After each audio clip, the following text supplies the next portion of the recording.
All right, I have 7 o'clock. Hope everyone's doing well tonight. I want to go ahead and get started. Randy, do we have quorum? We do not. We have 10. Oh, Michael makes 11. We need one more. One more? Okay. And there's Jeff Sullivan, so we do have quorum. All right, great. And are we streaming tonight? I believe we are. Barry and Evan. Yep, stream's live. Great.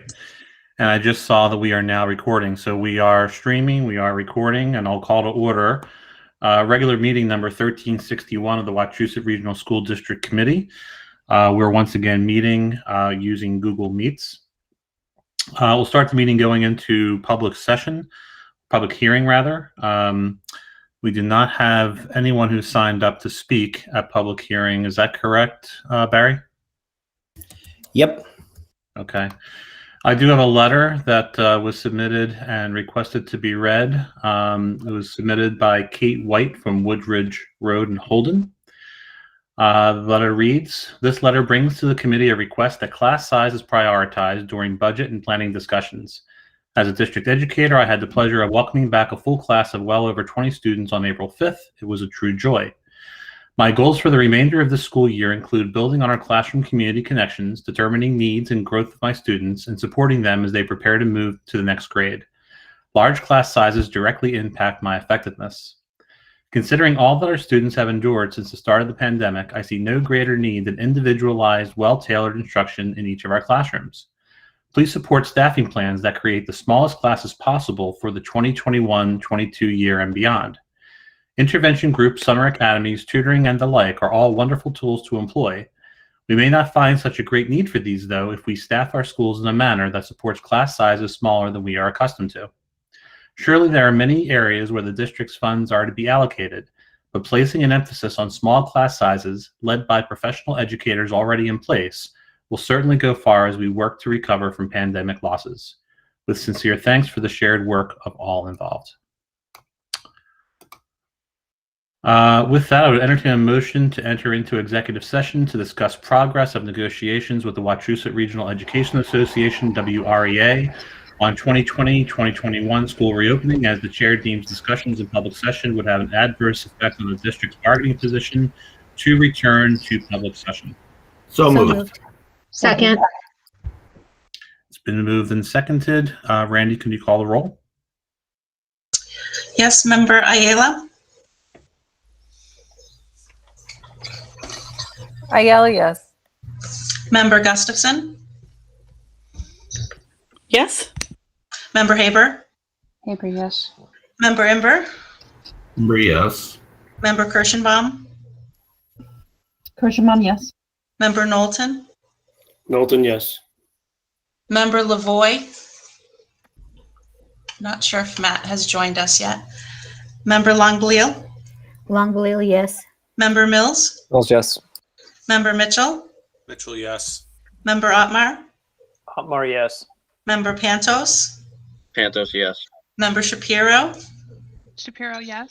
Member Silva. Silva, yes. Member Smith. Smith, yes. Member Sullivan. Sullivan, yes. Member Williamson. Williamson, yes. Member Woodland. Woodland, yes. Member Young.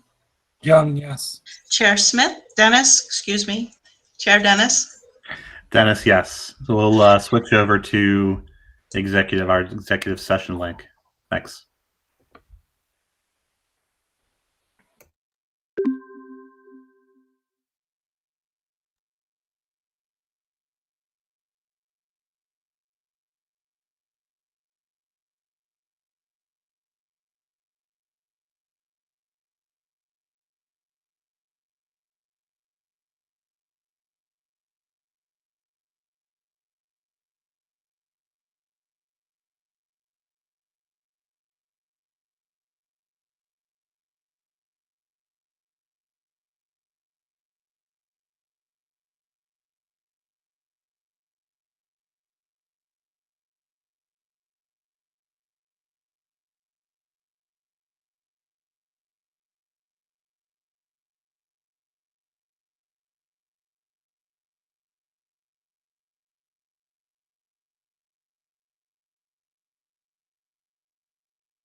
Does anyone know why we only have 12 people on this link?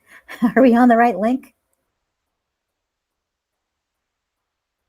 Bob, can you hear me? I don't This think- link, Yes. this link is for the normal committee meeting, and this is not the executive meeting link. That's why. Thank you, Kenichi. No problem. I was wondering why.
All right.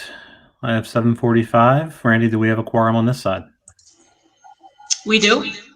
Great. So we're back in session. Thank you, everyone. Going in the chair's opening remarks, I'll be brief. We have a full agenda tonight. Just two things. One is that at the end of last month, we received a resignation from member Scott Brown.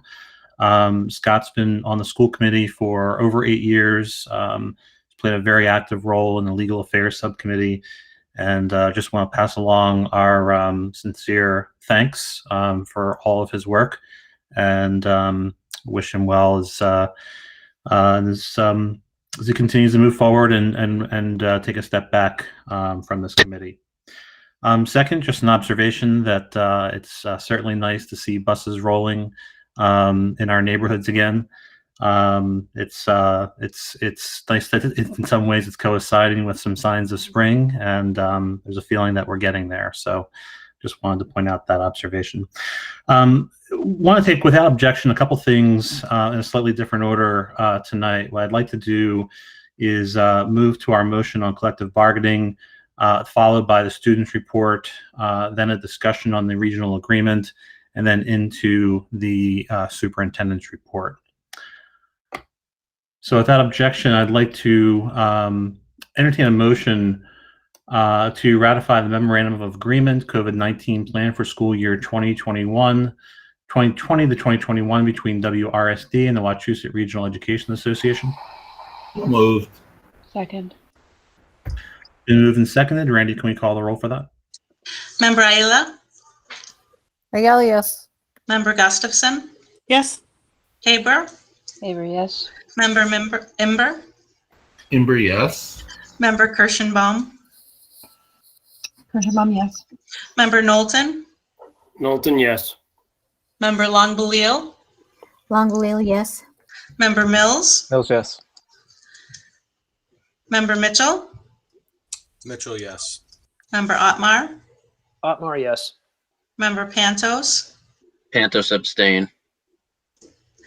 Member Shapiro, Shapiro, yes. Member Silva, Silva, yes. Member Smith,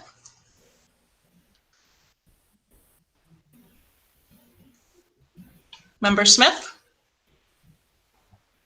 Member Sullivan, Sullivan, yes. Member Williamson, Williamson, yes. Member Woodland, Woodland, yes. Member Young, Young, yes. Chair Dennis. Dennis, yes. That motion carries. Next item, we'd like to open it up to our student representatives. Kate and Kenichi. Kenichi, do you have anything to start? No, I do not. Okay, I can start then. So an update from the middle schools. Middle school clubs did start this week, or last week, I guess. So we had the art club meet and then the diversity social justice club. I got to pop into both those meets for a little bit. They were both going fantastic. They did some get to know you activities, and then some smaller discussions and activities to kick those clubs off. Community service club starts tomorrow, and I know I've been getting a few emails about sports club. We have one more meeting to finalize everything this week, but students should be connected with advisors this week, and the club should be beginning the week after April break, so the week of the 26th, I believe that is. One note from the DESE Student Advisory Council, they're looking for student input on the Academic Excellence Plan, which is going to be DESE's guide to post-pandemic recovery. And they're basically looking for a group of high school students. Any high school student in the state is welcome to register to come this Thursday at 4:30. It's about an hour. They're going to ask some guiding questions to prompt some discussion on that academic excellence plan and to get student feedback on that. So any high school seniors, the link to register for that, or not seniors, but any high schoolers, the link to register for that is in the student representative Instagram and on the Facebook page, and anyone interested is welcome to email me. Student Council is planning a second Spirit Week for the week of the 26th. Spring sports are going to begin the week after April break, and the deadline to register is this Friday. Our school play rehearsal was this past week, and students are getting ready for that. I believe it's going to be a movie this year because obviously it's more difficult to do that in person, but they're performing the Matter Girl.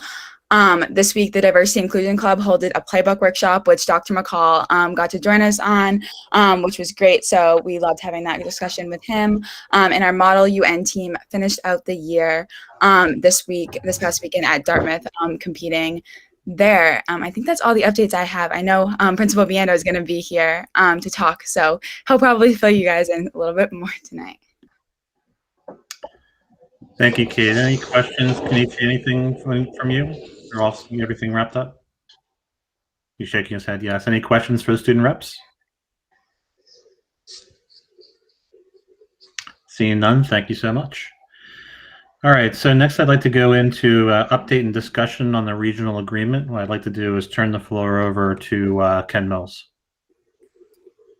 All right, thank you. So I want to thank so many members who were at the meeting on April 8th and ask for just a little bit of moment to reshare what I shared there, just to set the stage for the issues that we'll want to discuss. So if you don't mind, Member Chair Dennis, I'm going to share my screen if it lets me. So let's see.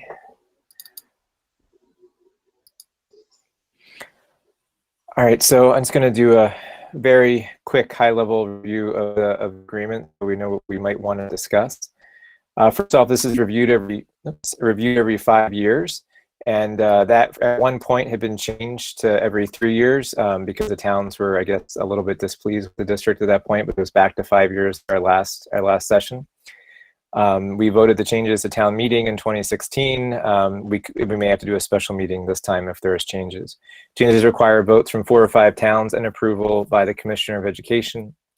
Then some of the sections, skipping section 1, section 2 says a high school must be in Holden. Another high school could be in another town. Section 3 says the district is PK to 12, so there's no partial withdrawal things in the document as written. Going back to section 1, because it was long, talks about the size of the committee. Every 5 years, the town census are taken into account to determine if there should be more or less seats per town. This must obey the one person, one vote principle. When the commissioner signed this last time, the previous commissioner did so with a note saying, I'm signing this, but you are in violation of this principle. So the numbers that are on the screen, the first chart is from the regional agreement and how the numbers of committee members change. The second bit is the most recent census numbers to show that Rutland would be close to having two more members if Princeton got smaller or Rutland got a little bit bigger. In the past, when we've had these discussions, I didn't lead them, but options are on the table were one rep to make the committee smaller, was to have 1 reps in the smaller town, basically divide by 2. The smaller towns tended to object to that. To have weighted voting, so that you might have numbers that don't represent one person, one vote, but then balance that with weighting each person's vote. Concerns in the past were about how transparent that seemed during the meetings. Another possibility we really haven't discussed in the past is having district-wide elections to avoid the one person, one vote concern if everyone votes for members. Sections 4 to 6 deal with money.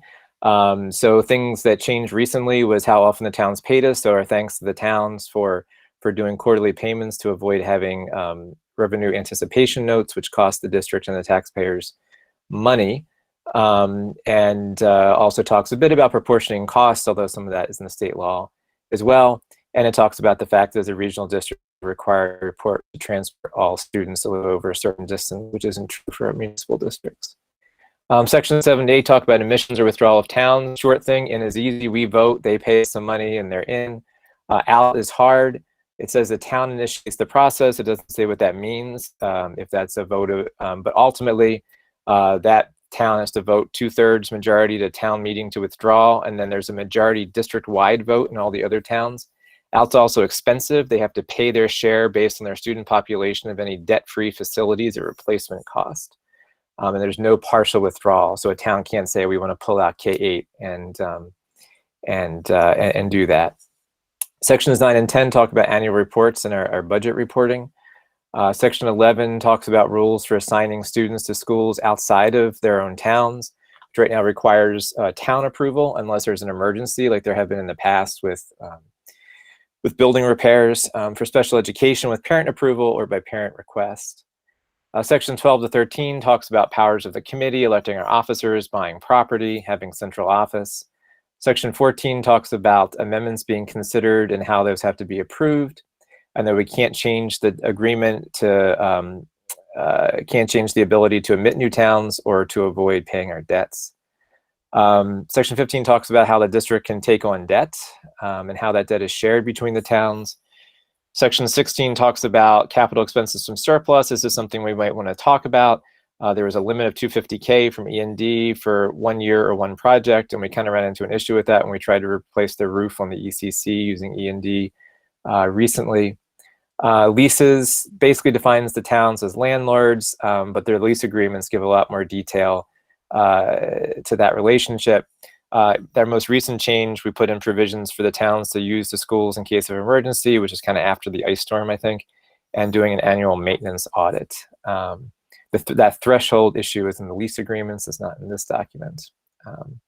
So that's in brief. What we've done so far is, let me see if I can stop sharing.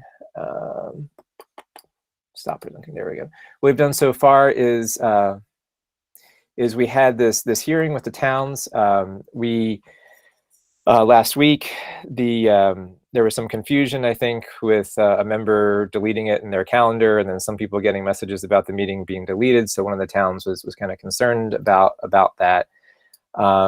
Rutland is meeting this week. Paxton is meeting next week to discuss this. So due to that, I pushed off our subcommittee meeting till 2 weeks from Wednesday, so we could have time to receive information from those towns. So the subcommittee will consider the town's input. Holden had some input, and Princeton had input at the meeting on Thursday. We'll consider the town's inputs. We'll consider your input, and ideally, if Chair Dennis is in agreement, the committee will make recommendations, or at least observations to the full committee for our deliberation at a meeting in May. So that's where we are. So the goal tonight was not to make any decisions or to really reflect on what the towns want, except for how perhaps you as members may want to reflect your town's wishes if they were communicated to you. I think it was really just a chance for us to put on the table what we as a committee see as our priorities. We'll hear from the towns, then we'll come back and put that all in context together at a future meeting. Thank you, Ken. So we'll open it up for people to raise their hands and add discussion. So we're building a queue. It looks like we have Bob Imber first. Oh, no, not that. All right. So I've been on this subcommittee, not this year, but I don't know, 3-4 times in the past. And for 2 of those times, and particularly one, we spent oodles of time looking at all sorts of computer models and all sorts of issues and all of these sorts of things. And I was part of the group that went to 3 years to be responsive, and then back to the 5. And we've changed some things in terms of limits. But I will say, number one, I'm strongly opposed to anything that would decrease Princeton or Paxton's membership from 2. And I think that's just an incredible burden on any one person if they're not out, that the town is not represented. So it's just really a really bad model. Secondly, we looked at and extensively all of the research that had to do with the size of the committee. And you know what? Just anecdotally, I've worked with school committees with 3 people, and the meetings regularly went to 11 p.m. and beyond, and came to fisticuffs and all kinds of crazy stuff. It's not the size of the committee. This committee with 22 members, I think the members are rich in their expertise and their questions and their insights. And I don't find these meetings go on forever. I find generally we have really, really good committees. And yes, the chair helps that some, and it depends on particular members at a particular time. But in general, folks are insightful and they have lots of knowledge, and it wasn't the size that was the issue. And the research, I think, also supports that. And they talk about the sorts of things of ideal size, but we have a unique situation where, number one, we're representing 5 different towns. It's not a typical situation. We also have a situation where we tremendously under support in terms of money, administration. And because we do not have a robust administration, we have lots of subcommittees. And there's no way to support all of those subcommittees with school committee members. So we have a unique sort of situation. It's a very unusual board, but it's also an unusual situation in terms of central mass and having the largest subcommittee. And so, you know, I think before I got on, I would have said, what, are you crazy? Why do you have all those subcommittees, and why do they have all those roles, and why do they play such an important role in the district? But the option other than that is to expend huge sums of money on administration. And I think we ought to be spending a lot more money on administration, because there are a lot more things that need to be done by administration. And we've tremendously underfunded that area. But still, we have a facilities subcommittee, we have education subcommittee, we have legal affairs subcommittee, we have superintendent's evaluation subcommittee, and I can go on. But the point is, if you don't have people to do that, we have a unique structure, and we would have to be willing to dramatically change that structure. So it's not just, you know, you can't just all of a sudden say, oh, we want a small committee because everybody thinks that's a good thing. It's really pretty ill-advised, given the structure we're currently using, unless we use a 5 or 10-year phase-out to looking to an entirely different model of structuring our district. So it's a much bigger issue than just, oh, everybody thinks, let's have a smaller committee. And then beyond that, if we go to a smaller committee, let's say we went to 11 or 13, so that we had the members that we needed for Princeton and we had the members that we needed for Paxton, just in case somebody was absent, particularly for an extended period of time, then you need to go to weighted voted. And weighting voting is a real hassle.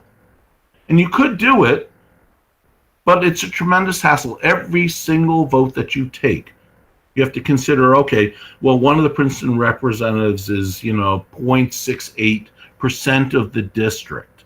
And we were told we also explored the legal issue extensively about what was our liability in terms of not having the one person, one vote, and choosing a model. And ultimately the decision was, is this a rational model for your situation, and would it stand up to legal scrutiny? And all of the legal advice we got at the time was, yes, it would. It's a reasonable model, and you were trying to represent people in a reasonable way, and you're doing your best, and it's sensible. So I don't know where this committee is going. Again, I will be off. Probably, I'm not going to the meeting on the 26th. It's my birthday. I'm going to be in the DR, and good luck, folks. But I've explored this issue over and over and over again in subcommittee, and with all kinds. At one time, we had somebody who was great with all kinds of computer modeling, and we tested all kinds of things.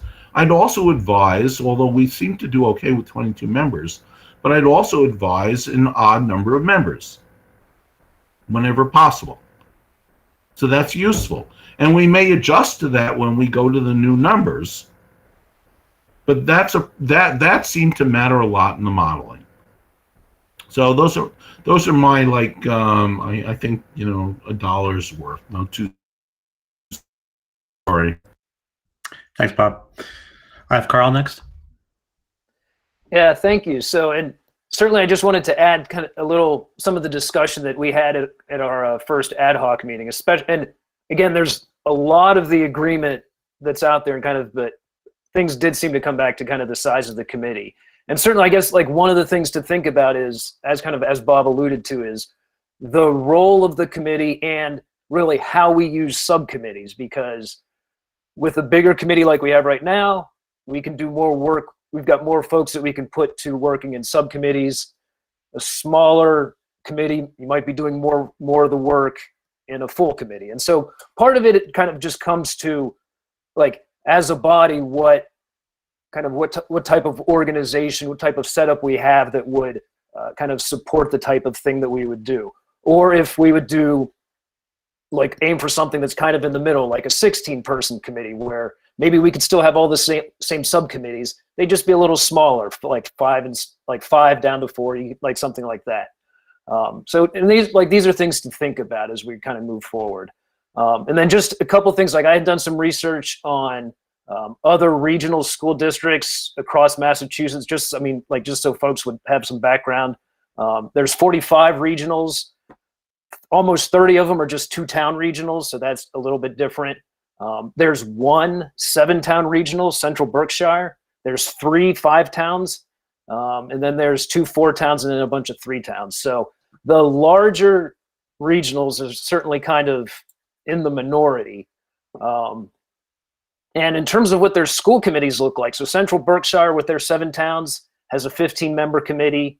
The other 5-town regionals, actually both here in Central Mass, Tantascwa has 16, Quabbin has 15. The 4 towns, they're at 8 and 9. So just to give you an idea what, like, the other regional school districts are doing in terms of what their committees look like. So we are largest population-wise by a significant margin. We've got Bridgewater, Rainham by a good 1,000, and so we're also the largest by committee. So just some other things to keep in mind in terms of, like, what other people are doing across the state. But Carl, just to add and respond, we're a little unique in the sense that some of our communities are quite small, and then you have Holden that's quite large, and so that's also unique. Well, but the other regional school districts have some of those as well. So I mean, it's not like we're the only we're the only regional that's just like us. Like, you look at the other school districts, some of them are diverse, some of them more homogenous, some are more heterogeneous, and so it's not we're not as unique as the magical unicorn that's out there. Differences, but not we're not completely out there. So just some things to keep in mind, just to get kind of some perspective for kind of where we fall. Thanks. Mike Pantos, you have a point of order? I just wanted to clarify that we're speaking through the chair. We're not directly conversing. Is that correct? Or are we allowed to freely converse? No, I would ask that you just so that we could have some organization through our Google Meets, if we can raise our hands and do it that way. I mean, we are trying, I think, to have this is a little more of a discussion, but you know, so I'm not too hung up on you know, if you have a question for Ken as a chair or something like that. But yeah, let's try to maintain the order that we have in the queue. I'm just looking to keep things timely, and I believe I'm next in the queue. Yeah, go ahead. Coincidentally, no offense, Ember. So I haven't talked actually to the Rutland Select Board. They have not gotten together and discussed this yet. As you know, I would like to offer my 2 or maybe 25 cents. I would suggest that we change this to a 3-year review instead of a 5-year review. I think that's a good idea.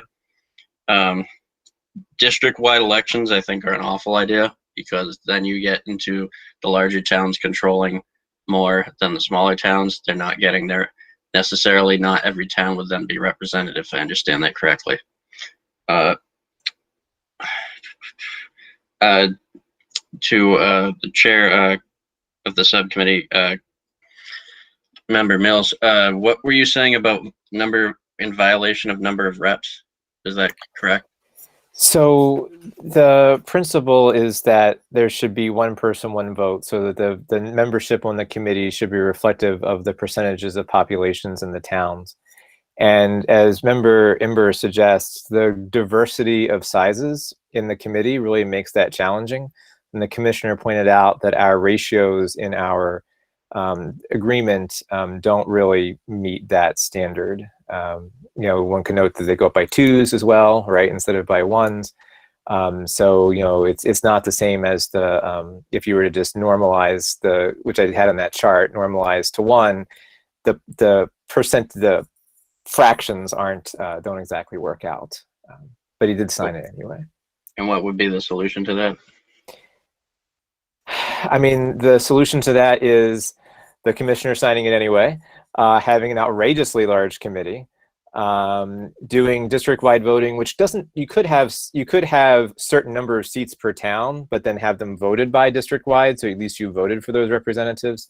I think that's something we haven't explored as a subcommittee, or the weighted voting is the cleanest way to do it. But again, it makes the meetings seem weird because I vote and 2 of you vote and I win. It seems not the super most transparent way to run a meeting. But those are the options that are out there. And as Member Imber suggested, Steve Hammond years ago, I have all his spreadsheets. Did a lot of work on those possibilities. And another question for you: in the threshold in the lease agreements for facility upkeep and whatnot for expenses, is that vary differently on a town-by-town basis, or is that consistent? No, that's a consistent thing, but that's in the lease agreements. That's not in the regional agreement. Okay, thank you. Sherry? To echo Member Ember's points, I especially think that the insightfulness and the knowledge of the members of the committee has been fantastic, and I don't know how we would manage with a smaller committee, especially with subcommittees. But my question then is, if we do get to that point, how does that work? How do we reduce a committee? Is it done over a 5-year period? What do we do with those subcommittees? What happens if we go to a smaller committee?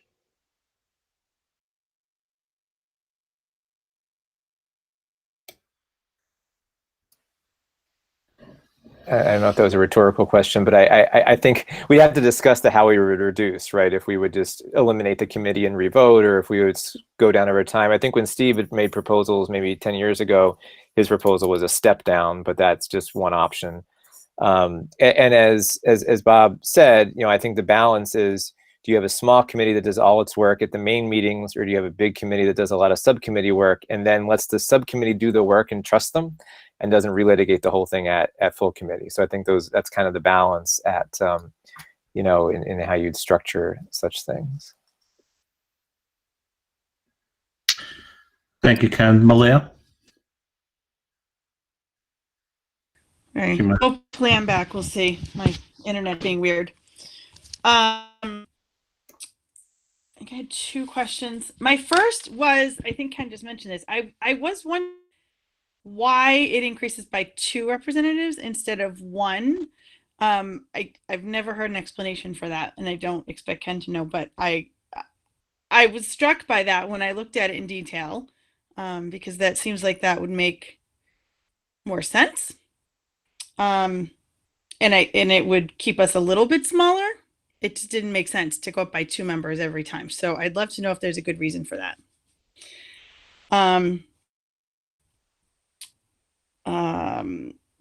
Let's see. My second question was about the issue of a smaller committee. I do think we need to be a smaller committee, but I guess I don't know if this is a solution, but the question of small towns only having one that member isn't there. We've had meetings in my history on the committee. I've been on the committee about 3 years, I think. We have had issues and times where there have been no representatives from some of the towns because they have 2 representatives and neither of them are there. It's only happened a few times, but it has happened, and that's never been a problem. I know there are many other districts in the state that have committees where they have 1 member per town or per district in cities. And if they're not there, they carry on. And I don't really have a good answer for that. I just throw that out as a point of discussion that does happen frequently in committees and groups. And there's not a rule that says you can't still have a discussion and conduct business. We've never abided by that. As I said, times where we haven't had members from either town, meetings where we've barely had quorum, and some of those didn't have people from 2 towns because people were sick or spaces were unfilled, spots were vacant, whatever the situation. I don't have a good solution, but I just wanted to point that out, that is common unless we have a rule specifically stating that we can't meet. And I don't know how it's different if there's 1 representative per town or 2 representatives per town. It's not ideal, obviously, but it just crossed my mind that we have operated under that in the past, and it's never been pointed out as a problem in those meetings. So I don't know how it's different if we were to reduce our size. I know some will disagree, not saying definitively what the solution is, but I do think we need, I think weighted voting would be a nightmare personally. So I'd like to avoid that. But I also, even if we're fine now at 22 members, I'm concerned that as we keep growing, and the towns keep growing with the current ratios we have, I mean, we'll probably have to add 2 or possibly 4 new members when the new census numbers come out, depending on with the way it's structured now. And that's just a lot of people to keep adding. 2 of our towns are getting larger quite rapidly, particularly Holden. And I just think that's only going to keep compounding the situation. So that's a couple of thoughts. Thank you. I have Laura next. Thank you. I appreciate the number of committee members that we have for the basic reason that the institutional knowledge that new members can acquire when there are enough members of the committee that can pass along their expertise, their experiences. You know, somebody who can say, as Member Imber has said, you know, back when we did this before, right? If we were a smaller committee, the potential of having either people on a committee for much longer than they might be useful and become exhausted, or people who leave very quickly because they're burned out, and we just lose the institutional knowledge, and you have a bunch of new people all the time refreshing the committee. I think that there's a nice balance here. We've got folks who have been on the committee for 8 years or so, and then there are some who are still in their first couple of years, and I think that that's helpful to have that diversity of knowledge and enthusiasm and energy. I don't know the solution, but it feels to me, as Member Gustafson has said, that, you know, as some towns continue to grow and others are projected to decrease, at least in student contributions to the community, to the schools, it seems prudent to at least entertain the idea that perhaps there could be a cap. A minimum number per town, maybe 2, but a maximum number that we cap out at, so that it doesn't become so disproportional.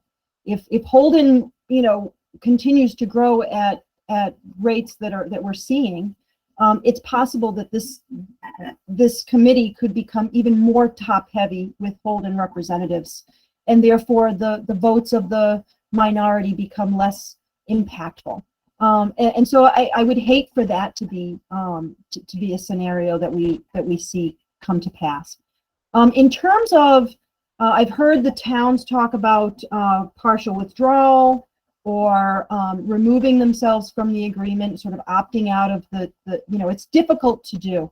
And I want to dive into that a little bit more, because I want to know why we keep hearing this. Why do towns want to opt out or entertain the idea to opt out when, for all intents and purposes, regionalizing should provide a consistency of experience, fidelity within curriculum experiences, and a distribution of resources that should support all members of our 5 towns.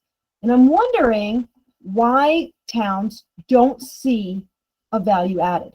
They see their numbers going up, their minimum contributions going up year after year, more than they're comfortable with, more than they can meet with the potential tax revenue, although I'm not sure how when we keep building all over the place. But there seems to be a lack of understanding or a lack of appreciation or maybe a lack of value added, period. And I'm not sure what's happened here, why this doesn't seem to be working for the towns. And so I'd like to dive into that a little bit more. I don't have a solution, but for me, that I keep hearing about that, and I keep hearing people wanting to opt out and sort of get out of the agreement as if it's going to magically make things better. And I don't know what the answer is. So I'd like to parse that out a little bit more. And then in terms of transportation, and maybe this is a piece of why people want to opt out, because the state is not reimbursing us at the level that that we should be. We're supposed to be getting 100% of regional transportation by appropriations, and year after year after year, we're not seeing that. I don't know what the solution is, but I'm wondering, do we add a fee perhaps for transportation if people are within a certain mileage point within the district and they're still using transportation? I don't know if we can. I don't fully understand how the language works with the transportation, but it seems to me that perhaps we need to solve the transportation funding deficit some way. If the state's not going to pony up their end of the bargain, we either need to push back on the state more, or we need to come up with a local solution. A pay to ride or something for people that are close by. I don't think it's going to be a popular, proposal, but I think transportation, the partial withdrawal, opting out mechanism, and then the size of the committee are my three priorities. Thank you. I don't know, Ken or Daryl, if you have anything to speak to with respect to the last 2 points, the point about towns and the point about transportation. With transportation, and Daryl can correct me if I'm wrong, but we're obligated to provide transportation for students who live 1.5 miles beyond their school. That's why we get reimbursement. Municipal districts aren't required to do that, so they can charge those people.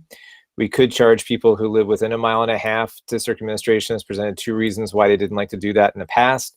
One is that they're worried the parents will choose not to pay for that, and since many of our schools in the more rural towns don't have sidewalks, so there could be a safety issue for the children. And secondly, that measuring out what 1.5 miles is in some of the more urban towns, in the urban town, is a challenge to figure out like who pays, who doesn't, and that would require perhaps some administrative assistance to do that. I'm not passing judgment on whether those are right or wrong. I'm just saying Daryl seems to be nodding that was the concern. If you pull out of the regional district and you're not part of a regional district, you can charge, but you don't get any regional district transportation reimbursement because you're not a regional district anymore, and municipals aren't reimbursed for transportation. That was a carrot to try and get people to regionalize. In terms of what the towns are thinking, I don't want to read into the town's thoughts. I don't think administration would want to either. That's their own business, and they can communicate that to us. And it's usually this time of the year, so we'll let them tell us in their own letters, in their own words, I would say. Thank you. I have Adam next. Thanks. So just a couple concerns. Again, it's on the size of the committee. We're a deliberative body, and there's many situations, for example, this one today, where we're discussing the issue and deliberating it, but we're not going to come to a vote today. So, if we go to a case where it's, people have different amounts of votes so that we can reduce the size, do we then give those people different amounts of time they're allowed to talk? How do you track that? Or does a single person still get the same amount of time as another person? Then the people they represent are not getting as much voice within the deliberative body. It's a slippery slope either way. And I mean, just tracking that, it becomes more cumbersome than having a few more people in the actual committee. I'm not necessarily opposed to the size of the current committee. I can see how some cases, these meetings would be more efficient if there were fewer of us. But we'd also need to be doing more within the full body as opposed to subcommittees. I've run a subcommittee and we've been down to 2 people at times, which is really not the way to run a subcommittee, because 2 people, you have a disagreement, nothing gets done. You need at least 3 people for a subcommittee, and then you have to guarantee that they're there at the meeting. So you're stuck either way. I think reducing it somewhat might make sense. And there's not really a good way to do that and still abide by the 1 person, 1 vote idea. I wouldn't be opposed to looking at something where it's 1 person, 1 vote based on 1 member per town, and then each town also gets another member added on. It's kind of a representative and Senate type model, and it's always a joint session. It's just another idea. I don't know if that would work, but I guess the point of it is, do not go to weighted voting. That'll just make everything 10 times harder and less efficient at the end of the day. That's it. Thank you, Adam. So next person I had was Bob, then Mike Pantis, and then Carl. So again, I understand that at times subcommittees and even the whole committee might not have 2 or 1 representatives from a town, but I wouldn't want to institutionalize that. I just think by saying, here's what we're going to do in terms of the composition of the committee, that institutionalizes it, and that's not a good thing. Secondly, I think there are a bunch of other issues that are raised having to do with, towns and wanting to opt out. And I think the opt-out thing is because, in a lot of ways, it's not the regional agreement that's unfair, but it's what the state does. And the state formula has been unfair, and it's been unfair. So, for example, Princeton at times has paid 98 or 99% of the costs of all the students, and the state is paying 1%. That's messed up. I'm sorry. It is. And another town in the district is paying 60-something% or 40-something%. Those inequities are a problem. And again, that's a state problem. That's not our problem, except we've been working and we've been trying to change that state problem, and it needs to change because it's wrong. And then thirdly, there's a transportation problem. And this is a separate problem again. But we have a lot of rural towns, and this is not only us. I mean, there are lots of districts throughout the Commonwealth that do not have sidewalks. That 1.5 mile rule is messed up. You can't ask kids to walk that. It's not safe, and it's wrong. And the state needs to address that issue. But those are separate issues, and I would encourage the committee, and I would encourage our representatives to address those issues. But that's not this issue of the regional agreement. They're separate issues, and they're wrong. And they have to be changed. But they are separate issues. And so let's keep sort of, clarity on what are our issues, what's the poop on our carpet, and what can we do? And I think in terms of weighted voting, it's going to be a problem. There need to be at least 2 representatives from each of the tiny communities. And I feel lucky to have the school committee reps that are my colleagues. So thanks. Thanks, Bob. Mike Pantis? So I would like to emphasize, I do agree that we do need at least 2, in my opinion, 2 reps from each town for things to be fair. I do think Member Christianbaum made some good points about why are the towns lacking value in the district per se, or losing interest in being regionalized, whether it be mistrust, whether it be the finances or whatnot. I know Rutland, while I do hear that we might be due for more members pretty soon, I'm not for the idea of increasing the size of the committee. I would love more representation because I think Rutland is unrepresented. However, I'm not for increasing the size of the committee. And I also think a great idea might be some sort of limit of 3 terms. Thank you. Thank you, Carl. Real quick, and I just wanted to make a couple comments or kind of just some clarification with a lot of the discussion you've had on weighted voting. But although I will add, Adam's point about weighted speaking time was something I hadn't even thought of that as well, but that was very valid. But one thing to just keep in mind when you're hearing about weighted voting is that and it was for me as well, that there's kind of a perception that for every single vote that gets taken, you've got someone tallying the individual 1.1, 0.9 of a vote. And you might not have to do that because, in fact, for most votes, unless it's decided by like a vote of 1 or an 8-8, even the fractions of it wouldn't really matter. So you do your roll call vote and it's 12-4, you don't have to break out your calculator. So it's not necessarily as time consuming as you might think, because you're not having to do that for every single vote that you take. If it's something that's 8-8 or 9-9, then you would, because that's where it can come into play. Or if you're right at a 2/3 for something that's 2/3, then you need to calculate it. But just to clarify with that it's, with all the talk about weighted voting, that you don't have to break out your calculators and slide rules every time. So just something else to kind of keep in the back of your minds as you're thinking about different pros and cons of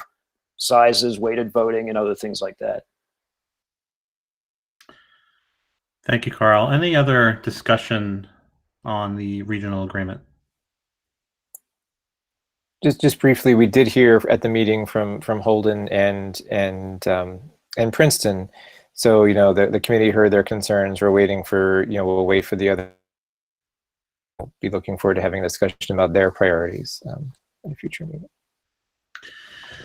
Sure, and just to reiterate the process going forward, we are extending the time for towns to give us feedback. We are asking for them to give us written feedback as well, and I think Holden indicated that they were looking to do that in addition to their participation in the public hearing.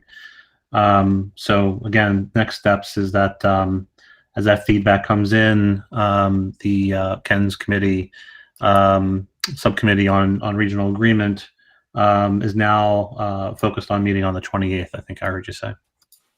Yes. Okay. All right. So thank you for that. If there's no other discussion, we'll move into the superintendent's report, and the first item is an update on the K-8 reopening. So we'll turn that over to Daryl. Thank you, Mike. Appreciate that. And thank you all for the conversation. It's good to hear that. I have been living through this for the past 20 years in terms of conversations around pulling out of the district, staying in the district, and so forth. So this is all, you all make valid points across the board, and I do appreciate just the conversation. What I'm going to do right now is just pull my screen up. So I'm going to share with you.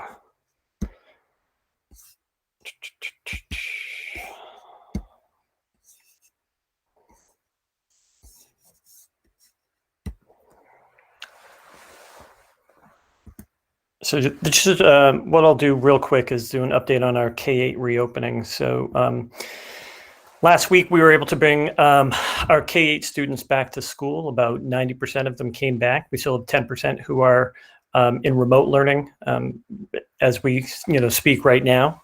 Some still might come back during this time.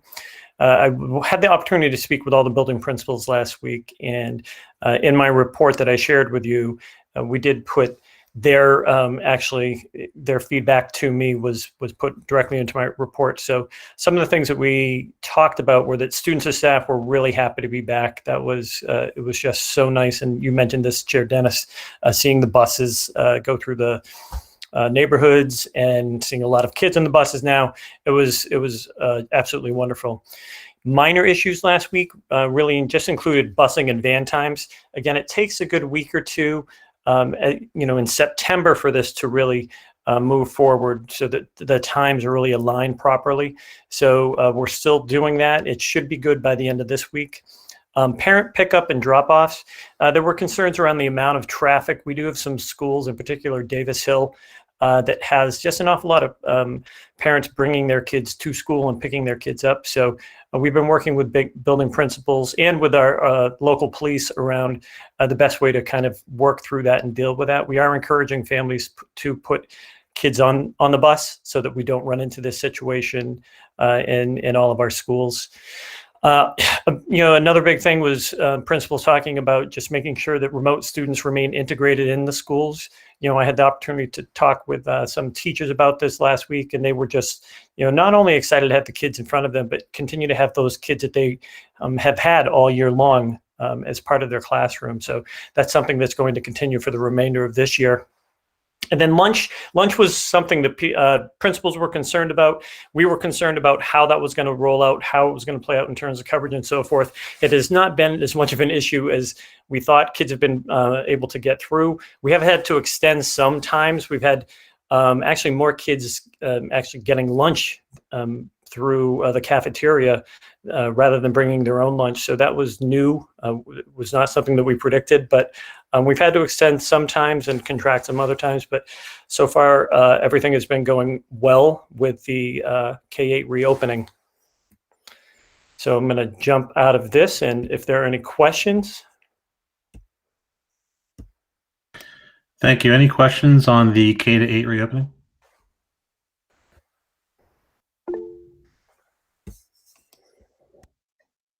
I've got Sherry first. Do we have a plan in place to get feedback from remote families for what is going on as far as their new plans are concerned? Yeah, so the thought, Sherry, this is a good question. The thought was to send something out after break. So I wanted to give a couple of weeks for everything to get rolling, have break, and then the week after break, we send something out to remote families. Thank you. I have Malaya next.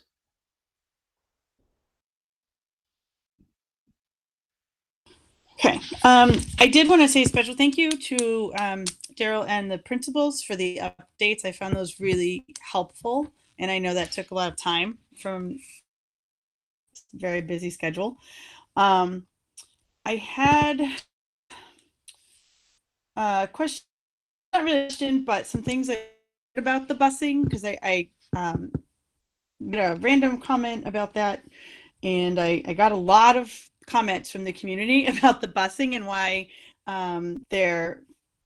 it's anecdotal. I heard from about a dozen different families about whether the lack of bus ridership and increased traffic was due to schedule changes or due to the distancing concerns. And the general feedback that I got was that some people are just not comfortable with the lack of distance, which is totally beyond our control.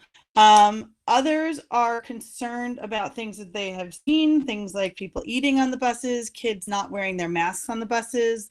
They understand the bus drivers can't drive and monitor all of that, but they had seen evidence either on, day one or friends riding the buses that they were not comfortable having their students on the buses because of kids not wearing masks and kids eating, and also on some buses windows not being open. So they were concerned about on the buses, which again, they understood that the driver can't really monitor all of that and drive.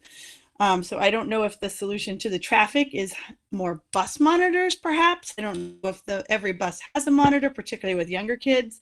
I know the actual spacing is beyond our control. We went from, a lot of very specific guidelines from DESE to absolutely no spacing on the buses.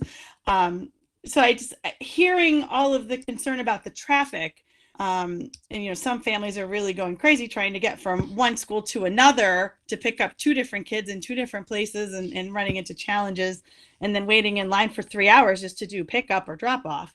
I didn't know if I was starting to relay those concerns since I heard them from a number of different people, kind of unexpectedly. Those are some of the issues that they've observed on buses. I also heard that a lot of people are doing a great job and they're very happy about how school's been going, and even the buses. But those are some reasons that some families indicated they were not giving, putting their kids on the bus, particularly younger elementary kids. So hopefully, just share that as feedback. I was glad to hear that generally things were going well. I'd be very curious to hear the feedback from the remote families once we have that, because I am very curious about that piece as well. So the other question I had was about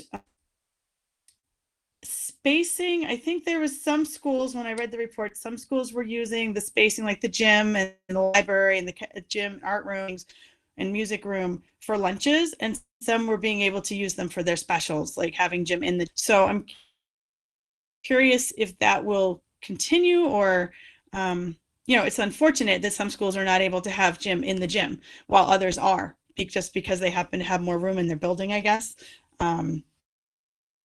It stood out to me, and I hope those kids are still having a positive experience. But those are the couple comments. Sure, I'll just quickly answer that last one. You're exactly right, Malaya. Some of the schools have more space than others. Some schools have more students than others. So we do have schools that are using gymnasiums for cafeteria.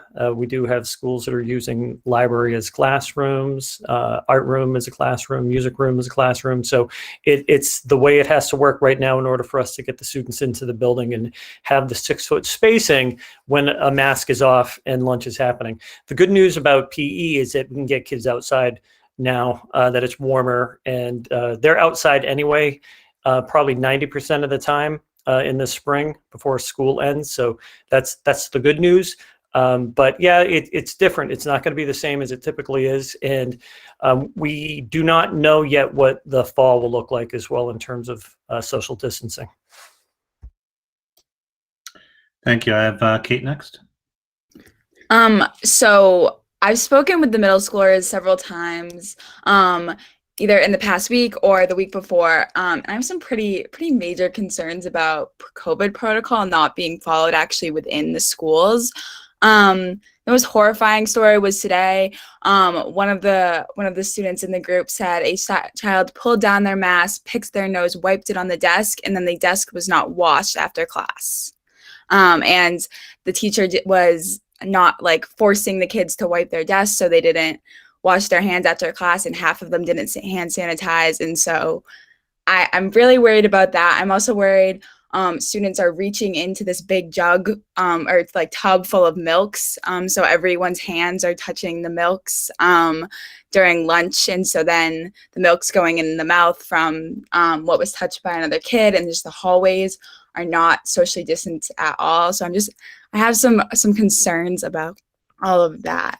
So I did just want to share that with everyone, so that was made known that there are issues occurring within schools. And the other concern I heard was that one of the students said that if they were a remote kid, that they would hate themselves because they would not be included in the classroom. So I do have concerns about those remote students as well, just from what I've heard so far from a select group of middle schoolers.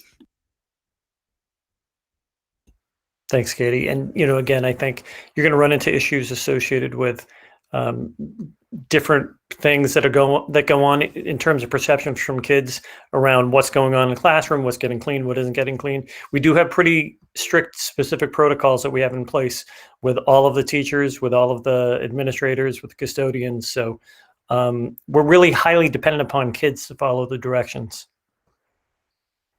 In terms of the milk, I'm not sure how that one plays out, but I can get you that answer after as well.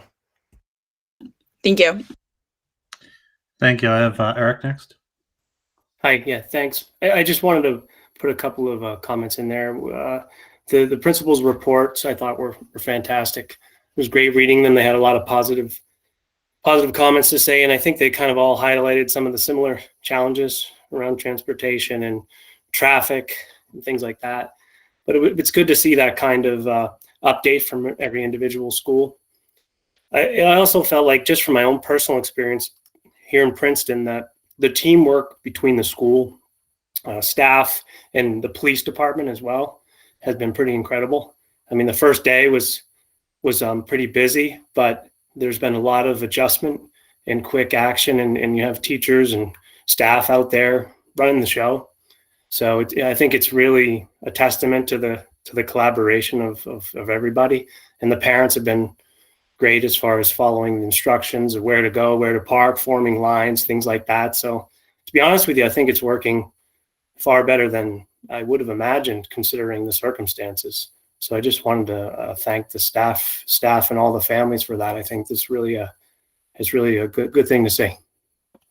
That's great, Eric. That's good to hear. And you know what? Thank you for just bringing up the police assisting. So the police have helped out all of the schools in terms of being there the first couple of days. They have good relationships with their building principals and have been supportive in terms of just monitoring the traffic in and out of schools, because we do need to be careful with kids walking in, walking lines, walking into the buildings, getting dropped off by families and the buses at the same time. So thanks for bringing that up. Any other questions or comments on the K-8 reopening? If not, then we'll go into an update on the high school proposed reopening. Daryl, you're on mute. Sorry, Mike. Yeah, so what I'll do is Bill's here, Principal Viendo. So Bill, I'll pull up these slides and we can go through those.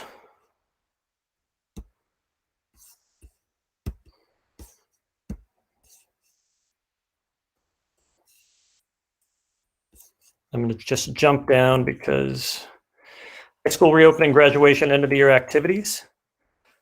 So Bill, I'll let you start. Yeah, sure. Thanks everyone for having me here tonight. Always look forward to speaking about the high school, so my pleasure to be here. Basically, there's a lot of information to share, and there's still some more information for us as we're working on it this week, and we'll be getting that all out to our families and to our staff over the next couple of days. But basically, we have 1,400 students coming back to us, or not coming back to us in total, but 1,400 total kids joining us starting April 26th. That means, and I think one of the big focus here will be lunch for us. That's always been a concern. Means we'll have approximately 350 students at each lunch. Meeting with our cafeteria manager and also with Margaret Barton, the district person in charge of the CAF today, we are pretty confident that we can get all students through the line in a half hour to get their lunch. Our current setup will be, and this is breaking news kind of in some ways, that all of our freshmen will be eating in the main cafeteria, which is about 125 students. We'll have desks, student desks in the main caf, and student desks also, for those of you that know our building, and the two of the lower gyms that will be all student desks. That's where sophomores will be eating. Upstairs in the big gym, we'll be taking over a lot of the bleachers, and that is going to be where our juniors and seniors will be eating. We do have a couple other spaces for overflow or for students that want to change things up, and we'll do that on a case-by-case basis. And those spaces are the two outside areas near the CAF, one that's directly off of the cafeteria, which could probably fit 25 students, and then we have what we refer to as the alumni courtyard outside of the auditorium, which also could fit 35 to 40 students. We will use the hallway in front of the auditorium with student desks. We'll also use, for those that know the school, the back of our cafeteria has a hallway as well. It's not as wide as that one I was just referring to near the auditorium, but we'll also have student desks there to accommodate any overflow or needs that we have for that. So students haven't been informed yet where they're going to be, but that's the news, and we'll be sharing that with them later on in the week as well. Great breaking news, Bill. Yeah. So again, we've had the opportunity to walk through the high school together, and Bill has spent an awful lot of time with his custodial staff and with his teachers, just ensuring that we can have 3 feet of distancing between students, and then 6 feet between students and teachers. that's something that they've been able to do consistently throughout the building. I think there are a couple, and Bill, if you can correct me if I'm wrong, there are going to be a couple classrooms that are overflow classrooms that have more than that. Is that correct? Yeah, so what we have right now, half the building is divided in half, and one half of the building are where the academic classes are held, and that's your math, English, science, social studies, and foreign language, with some others mixed in. And the other half are we have more of the elective-based courses, art, music, phys ed.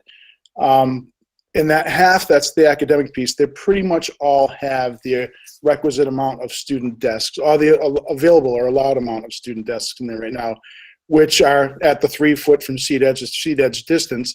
But we will, as Dr. McCall just referred to, have several classes that have too many students that will be returning and therefore can't fit into what that classroom holds or is able to hold at this time. So we, of course, will take steps. We're in the middle of doing that right now, where all the assistant principals are in charge of an area of the building, and they're going through to make sure that the room has the capacity met for the amount of allowable desks inside, but also they're looking at the amount of students that will be returning. And if there are less students returning than desks needed, we will grab a couple of those desks for other spaces. And if there are more students returning, we're kind of making a note there and meeting on that tomorrow for a plan, or furthering the plan, what we're going to do there. Right now, the plan is that in our media center, where you all know, will be a overflow space. We do have a few teachers that will not be joining us back in the building when we return. They will still be remaining remote. So their classes will be there and being supervised while they teach them remotely. And also we'll have space reserved for students that will be overflow from a few of those classrooms. I don't have the final number of how many classrooms that will be as numbers. We just got an updated list of how many kids returning this morning. So we're actively working on that. But if there is an overflow situation, we're hoping that it's 1 or 2 students in a 5 or 6 classrooms, I guess I would say, as a guess. So it shouldn't be a tremendous amount of kids, but still problematic. So not only do we have that situation, but we're looking at, can we move that kid that's won over to a different section of that same course? Maybe that kind of solves that problem. Can we move that class as a whole to a larger space? We don't have many more larger spaces, but can we do that? I know that's going to work in one of the cases. Actually, we made a switch today to make that work. So that we're looking in a really drastic situation. I don't want to do this necessarily, is can we change a student's schedule to a totally different person? If that was, I don't see that being a great option, because with 7-8 weeks left of school, it doesn't make sense to change a teacher and a teaching style and all that kind of stuff. So that's where we're at with that situation right now. Great, thank you, Bill. And yeah, I agree. I think that would be a challenge, but I know how hard you and the administrative staff have been working on just ensuring that you do have the proper spaces. So, thank you for that. I did have the opportunity to hold a town hall meeting with high school teachers, WREA members, Principal Biendo and I, and the executive staff all joined in and answered questions and concerns and so forth, and well attended, and again, very well received all the way around. Bill did mention daily schedules have been finalized. If you've had, go ahead. Oh, all right. Sorry. I just kind of glazed over that part, but we're going to go with our typical schedule that we were pre-pandemic, which is a 6-block day where we have 7 courses and you drop 1, but they'll rotate every day. Again, it's a very confusing schedule for those that haven't lived it, but it'll be an alternating green and white day. And I see Katie kind of smiling there because she can appreciate that as a senior. But that will be the plan. So we will be instituting that starting April 26th. And of course, that's very anxiety provoking for students that haven't been in the building yet this year, certainly for freshmen coming into the building.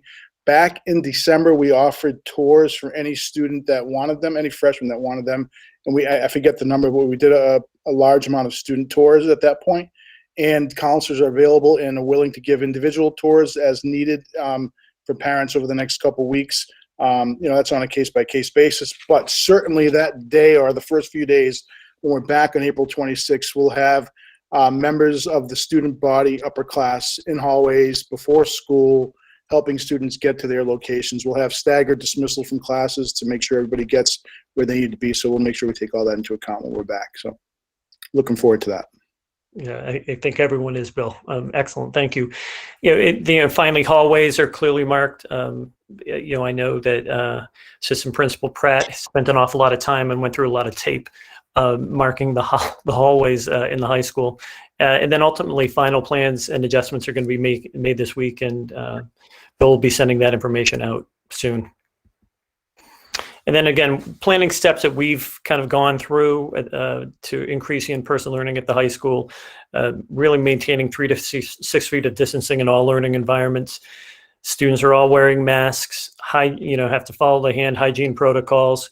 We put spatial barriers, especially in restrooms, in between sinks, urinals, and so forth. Follow detailed cleaning protocols, and all ventilation systems are providing at least 4 or more air exchanges per hour. And we're monitoring CO2 levels as well. And then again, one of the number one things we did, we shifted from 6 feet of distance to between 3 feet and 6 feet.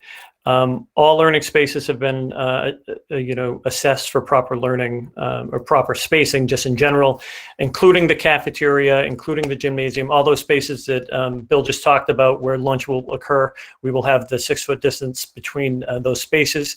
Right now, we have about 75% of students coming back and about 25% remaining remote.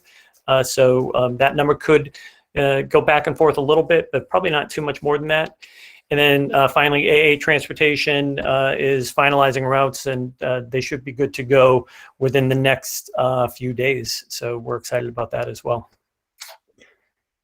Then learning model, I think, Bill, you talked a little bit about this. I don't know if you want to go through a little bit more, but it's the same model as what we've used for the K-8, Monday, Tuesday, Thursday, Friday, full days. Wednesday is a half day. Same start and end times as a normal school year for the Monday, Tuesdays, Thursdays, Fridays, with Wednesday being a half-day schedule. And again, we've talked about this, the half-day schedule is provided so the teachers have time to plan for both in-person and remote students. And, ultimately these remote students who are currently at the high school and at our K-8 programs will be able to remain with those teachers for the rest of this particular school year. Yeah, I guess what I would add there is, and certainly you've heard it here tonight, but throughout the course of many of the school committee meetings over this year, that our staff have done a tremendous job. And I think that the level of education they're able to provide to our remote students and our in-person students has been impressive. Perfect? No, but they're doing a great job, and they're working extremely hard. They're really putting 110% in. Important to remember here is even though 75% of students are coming back in, 25% are not, and that's 600 kids that could be remote students. So it's really important for us to make sure the focus remains there as well.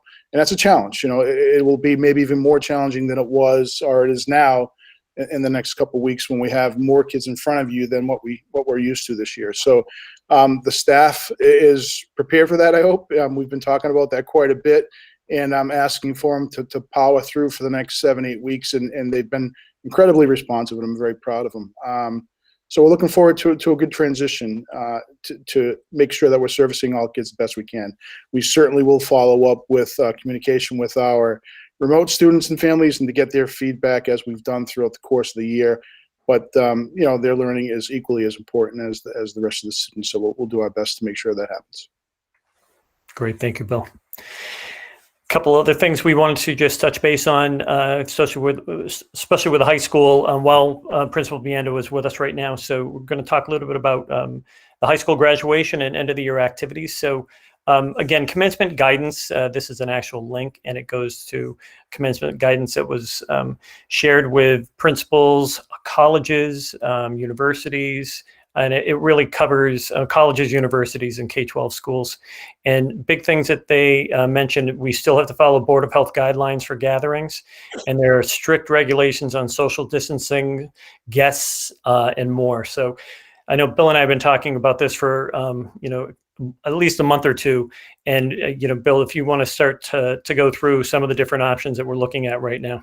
Sure. So again, I have to give some kudos to members of the administrative team here that have taken on a lot of this, especially Vicki DeSimone, the senior class administrator, has really worked tirelessly hoping to give the seniors an incredible send-off for them as they enter the next phase of their lives. So thank you to her and to the others assisting her, which would also be the student class officers and also the advisors for the class as well. So I just wanted to mention that. But we've looked at many, many, many options here as we've been waiting for DESE guidance and from Board of Health guidance as well when we're looking at graduation. Last year we did a virtual graduation, and in the middle of the summer we did a walk across the stage, which was nice, but it certainly wasn't graduation, at least to the standard we're used to. So this year we are definitely focused on having an in-person graduation for our students and families.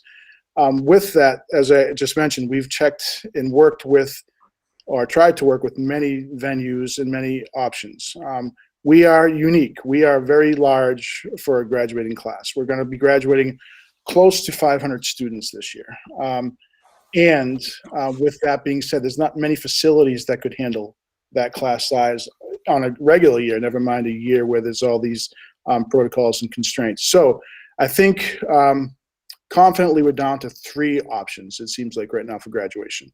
One of them, we were very fortunate last week to have a contingent of administrators go down to Polo Park and meet with folks there and to look at the options of a potential graduation for our students there. Beautiful facility, and it's their first go-through with graduation. And what we found is what we originally were thinking is that we would be allowed to have our students sit on the outfield grass and their families would be in the bleachers kind of facing each other. But some other schools are able to do that. They're in on the ground floor of this. We wouldn't be able to do that. Our students would be in the, I think, first base sideline bleachers, and their families would be way over on the third base sideline bleachers. And we would call students down to get their diploma. They would come down onto the foul territory. They'd have to walk on the foul grounds to home plate, get their diploma, and then walk back up a different route to get back to their seat. You could fit all students in there at once. It would be limited families or guests, and that's going to be the case no matter where we are. But the thing that concerned us there, I guess there were 2 things that concerned us there, maybe 3. One is it's outdoors, and the weather is always an issue. 2, we didn't feel if we have to be in the bleachers and not on the center on the outfield grass, the vantage point for families wasn't great.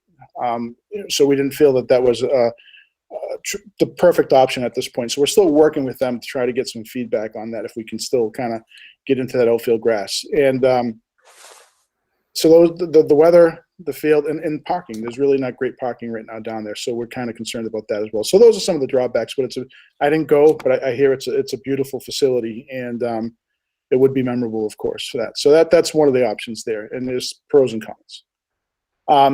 The DCU Center, which is where we've been other than last year, traditionally for the last, I think, 14 years. And we have, because of the size of our graduating class, we've moved into, I think 5 or 6 years ago, into the large hall, which houses on a good day 14,400 people. But they also have COVID constraints, and they have to follow meticulously. And we are back and forth with them as well. And there's, we already have reserved there for June 10th. And we would love to be able to have one graduation to get that class together one time that we haven't been able to do. But there's some issues there. We're still working with them because they're not 100% confident in what their protocols will need to be. They know most of them, but they're still working on some seating and traffic flows to get back to us. So I think one of the major drawbacks there are that we could not fit, they have to have 6 feet distancing between groups, which means if you are with you and your spouse or a child, you can sit together, obviously, but then you have to be 6 feet from the next family. So that certainly limits the amount of seating capacity we'd have there. Typically, in a regular year, we'd have 500 students. What would be the basketball court floor or the ice rink floor, that's where they would sit. Given the current constraints, you can only fit 200 students there. So if we were to do this all at once, we would have to have 200 students there and then 300 students in the stands, and then we would allow guests as well. It would be a limited guests as well there, but we're still working there. We have a great relationship with the members of the DCU, and we're hoping that would be a viable option. One of the other options is they do have another date. I believe it's June 13th. If we had to split into 2, which wouldn't be the optimal for us, at least in my opinion. and we could potentially do that. You couldn't proceed in, which is a nice tradition. It's a nice thing to see all the students marching in just because of the protocols. There's nowhere for them to line up at this point and get them to march in. And if it was, when it was, the graduation was over, half of the students would leave through one exit and the other half would leave through the other, where the Worcester Police actually would shut down one of the streets for our kids and families to get together and you know, be able to leave in a calm and orderly fashion. So the DCU is a strong, hopeful for us as we keep moving forward. And you have good old Wachusett, so we're always looking at potentially having the graduation here, but there are some obvious constraints there as well.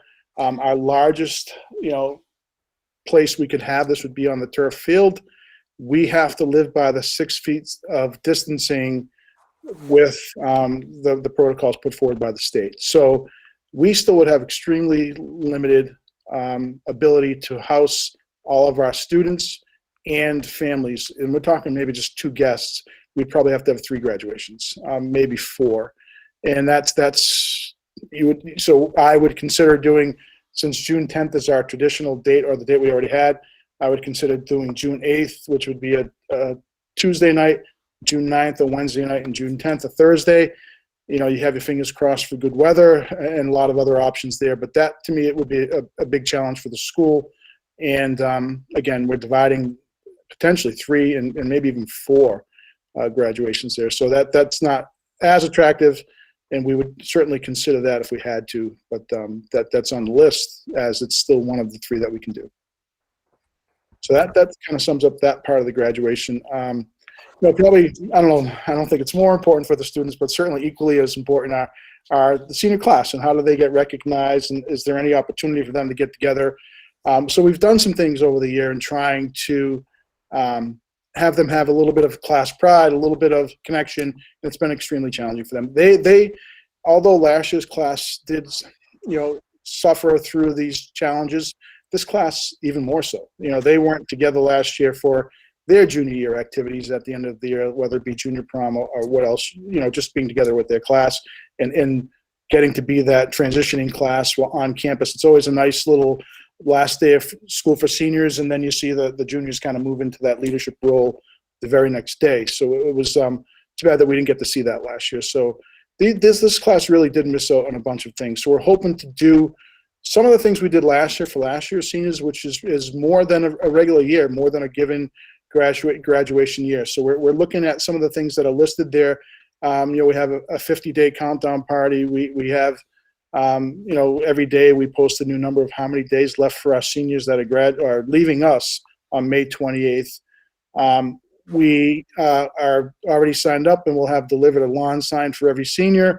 We have the rolling rally in place, which we did last year, and we're so happy that as Dr. McCall referenced a little while ago, the local police officials have been tremendous, and they're willing to support this with us once again. And not only did the students love that last year, but the towns did as well. So it's great that we're going to be able to do that. And we have some tentative dates. I didn't put them there because this could change depending on when graduation happens to fall and some of those other events as well. We're looking, this is the big one. So we cannot have a prom as we've always known them. That is a direct guidance from DESE. You can't. So we're looking to have some type of a senior social. Again, this is kind of not finalized information, so I'm a little nervous about sharing this with students listening, and I don't know if they are, but we want to have an event that our kids can get together one last time in a social aspect, and you got to be careful there, obviously. We are held to 150 person capacity to do that. We can't get the senior class together all at once. So we're looking at options of breaking that down into 3-4 groups of an event that looks something like we have listed there. But, maybe it's one day and every group gets 2 or 3 hours to get together. You can't mingle, you can't mix those groups together. And we'd have some music. We would have maybe some food there. We're looking at some miniature golf options, some photo options and things like that. But again, you have to keep all the protocols and everything else in place. And it's not what students want to hear. Sometimes it's not what parents want to hear, but it truly is a challenge for us to kind of, piece something together that we find is worth, how we can, appropriately recognize our students, and we're hoping that these things will do it. I know that there's a meeting with the senior class officers. I think it might even be tomorrow, to kind of talk through these things, and we want to give them some say on this as well. But we're still waiting Board of Health approval for a lot of this stuff, so we can't really advance much. I know there's people out there, especially our students, that are saying, "Tell us what's going on," but we can't really commit too much now until we jump through some of those hoops and do the right thing. So I know, very long-winded there, but good stuff. Great. You know what? Thank you, Bill. And I just wanted to say, thank you to, as you said, the administrative staff, the teachers, senior advisors, the seniors who have gone through this and lived through this as juniors. I know, Katie, you mentioned this today during the meeting, where you just said people are so excited to kind of find out what's going on. So, Bill, thank you for sharing that, giving us a preview of how things might work. Thank you. So I think we, in effect, have combined the proposed reopening and the graduation year-end activities. So we'll open the floor to questions or comments on either of those two items. So I have Ken first. Just two quick things. One, thank you so much for all that you've done, and I know this is going to be a huge undertaking. Two thoughts going forward. One, I really encourage central office administration to stand up this pool testing as soon as possible, potentially at the high school where the kids are probably more able to do it, and are a lot more likely to be spreaders, as being some of them kind of adults. Whichever school you do it, please stand it up sooner than later, because I think it's important for our reopening. And secondly, I know Bill said that they'll reach out to remote students, and once the dust settles, I hope that central office can provide some support in really doing some meaningful surveys and focus groups to figure out, why are these 600 kids not here, and are you coming back next year? We've talked in the past few meetings about these, now the single district virtual school and how challenging DESE is perhaps making that to do that. But I just worry that we have 600 kids remote for some reason. What those reasons are, there are things we can learn from that. And if it's reasons they might want to continue remote learning or virtual learning, we're going to lose them to virtual schools if we can't provide some remediation to whatever reason it is they're not coming back now, if it's not just the pandemic. So I don't know if those are questions, but if you have any. I can address the pool testing. So we're looking to have that. A real quick couple of days trial, probably at the high school when we come back on the 26th, and then it's ready to go. So we'll be starting there and then expanding throughout the rest of the district probably that week. So we have the materials. We're ready to jump into that. The second question around the why do we still have 600 students? 25% of those freshmen, sophomore, juniors, and seniors who've decided to remain remote. That's a number that we're seeing, and I'm hearing from a lot of superintendents that we're seeing a lot of juniors and seniors in particular saying, "Hey, you know what? We just want to stay remote." It's almost like they're getting prepared for college, because that's how a lot of colleges have gone. But we do have the opportunity to do some outreach to families about this, because I'm also concerned about that. And ultimately, we don't want to lose these students to TECA, to the virtual schools, for a year or two, because even that, we're going to lose funding for them. So again, we're looking at how we can do that. Thank you. I have Carl next. Yeah, thank you. A couple questions. So first question, you at least kind of alluded to, but so the 25% at the high school, are we seeing, I was going to ask, is it kind of evenly spread across all 4 grades, or is it tilted much heavily towards the juniors and the seniors? If I can answer, yeah, it's certainly juniors and seniors are heavier than the freshmen, sophomores. Okay. And then second question, so graduation, specifically like the high school and for the high school graduation, and I guess a broad question beforehand, really, but are these kind of the same kind of rules that apply for like the middle school graduations? Because we're not explicitly talking about that, but like in terms of having it outdoors and like being able to space things out, and like, because I've had some folks reach out and say like, Well, we did a drive-through graduation last year because it was kind of necessary, but we'd prefer not to, like, if we've got space outdoors and we can meet the 6 feet of spacing between families, prefer to do it that way. And so, right. So yes, that the documentation that came out, the guidance, as I said, covers colleges, universities, and K-12. So any type of kind of promotion, because it's not really graduation for 8th grade, it's more like promotion between 8th grade and 9th grade. We just always want to differentiate between high school graduation and 8th to 9th grade promotion. There are the same requirements around spacing, social distancing, number of people who are allowed in a certain amount of space.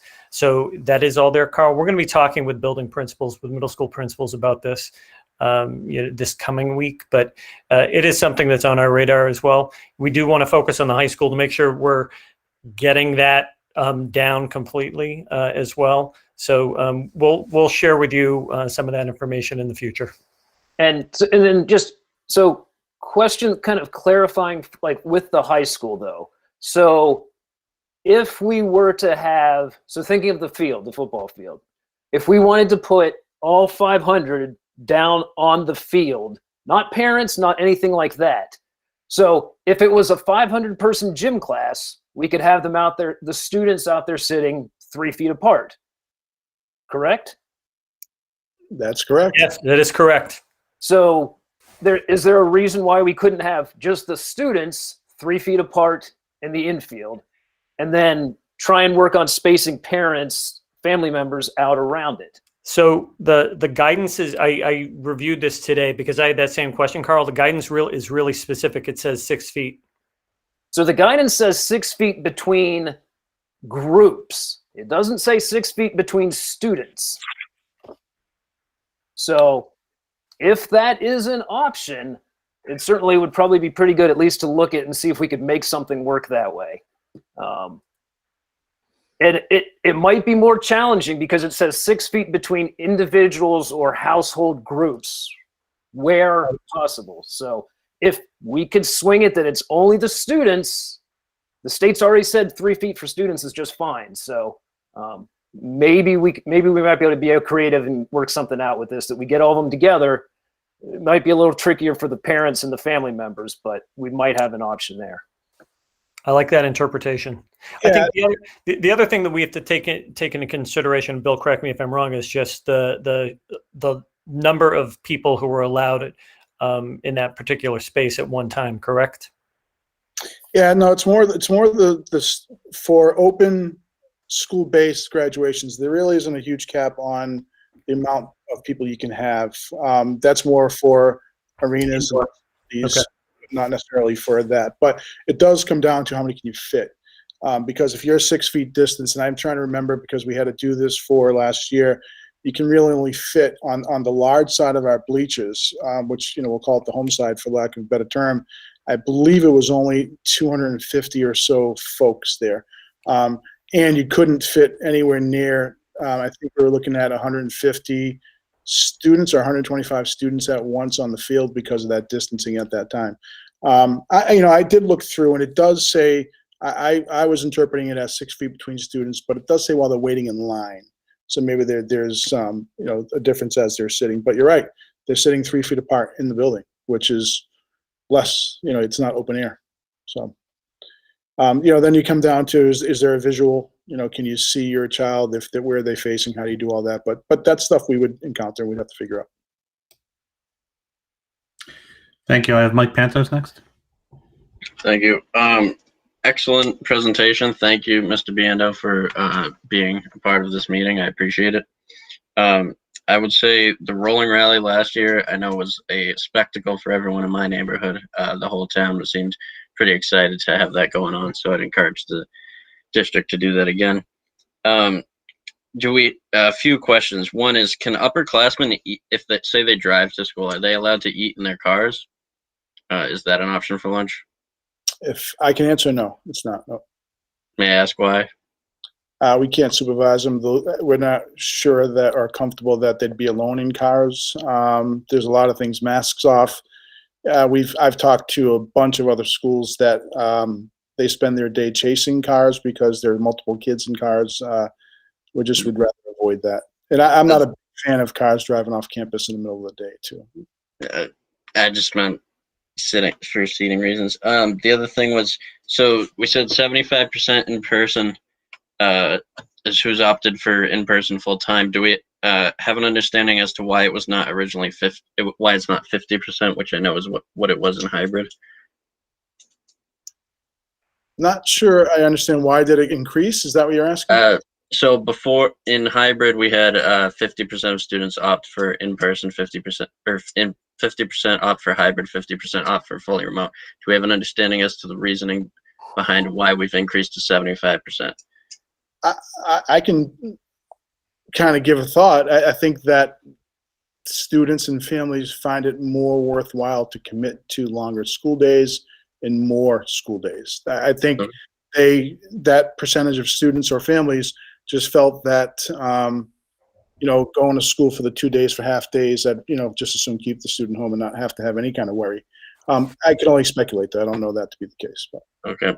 Yeah, I just wanted to hear, because I know I was under the impression that it would stay at the 50-50. So thank you. The other question I have is what about, I don't know if this is relevant, but what about students that have opted to have gone off to private school and want to come back to the high school? What is the protocol for that? If they live in our district, they come to the main office and we sign them back in. Okay, thank you. Thank you. Ben, next. Yeah, thank you. A few questions. Daryl, one of them is going to be for you, and we kind of all smirked a little bit saying that the children are allowed to be 3 feet apart in classes for 7 hours a day, yet we're not allowed to get them closer than 6 feet for whether it's a prom or a graduation. Have we gotten any more clarification from DESE on understanding that the kind of almost the bipolar nature of that directive? Kids on the bus are probably even closer than 3 feet, right? So one question is I know you talked to the chair many times. Have we gotten any clarification why there's such a difference? So Ben, that just came out last week. So we have not had a meeting with the commissioner. I have one on Wednesday afternoon. So we will be discussing that with him at that time. Okay, thank you. And I guess the other one is kind of to expand on Carl's comment a little bit. I understand that there's a lot of effort that needs to go into the graduation at the high school, but each one of the schools is pretty much its own entity as it relates to its ceremonies. So is the plan to let the school principals and the local boards of health to kind of determine what's best, as long as it's following the guidelines? Or is this something you're viewing more as, a district type of guidance to each one of the schools? So that's what we're going to talk to building principals about, Ben, because, ultimately we always walk that fine line between, of individualism, so each school has its own, sense of self and commonality and consistency throughout the district. So again, we always want to be careful with how we do things. So we'll have that conversation. I know principals are already talking about this, or they've already kind of put out some ideas around, how this might work, what might happen.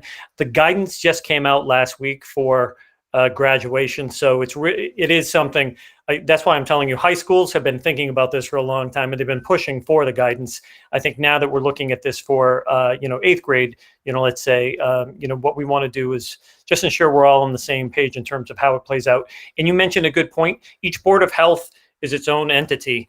So they do look at things a little differently. Even though we meet with them, I just met with them today.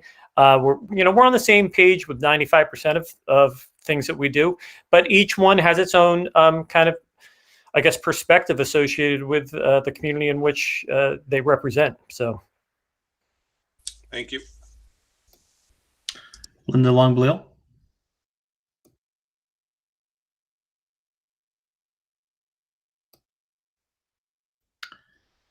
Linda, are you there? We'll come back to Linda. Melissa? Hi. Maybe I'm going to be unpopular vote, but just out of the regarding the graduation, is it difficult to do 2 different graduations? Say you do it at the field at Wachusett. If you were able to split it in half, is that a hard thing to do? I worry about indoor graduation, thinking about all those people like at the DCU Center and even trying to space. But I graduated from Worcester, big class, DCU, and I imagine what it was like with everybody there. And it's a little scary to think that we're going to try to do that. I again, unpopular vote probably, but I would see it more intimate, having a couple graduations. Your family members would be able to see you more, maybe more family members be able to go. Just an opinion. I don't know, something to think about. But I can comment if you wish. Yeah, please. I think it's challenging to run one graduation at the high school. I guess I'll say that. But I also think that being at both places, the DCU has been much better visually. You have not only better seating, but you also have the large, I forget what it's called up top, where you can actually see really well, see your child really, really well as they cross the stage. I worry that our ability to see on campus would be a problem, but also you have weather issues, and you have, you'll be able to fit more people at the DCU, but you're still not going to fit probably much more than what we have in this building every day. So I would suggest that the spacing there will be even better than we have in school, because they're following very stringent protocols of 6 feet distancing where we're doing 3. So I would think, I understand the whole indoor, and I have to be honest, and maybe, I defer to Katie and all the other students, but I think getting together as a class one time is kind of that icing on the cake.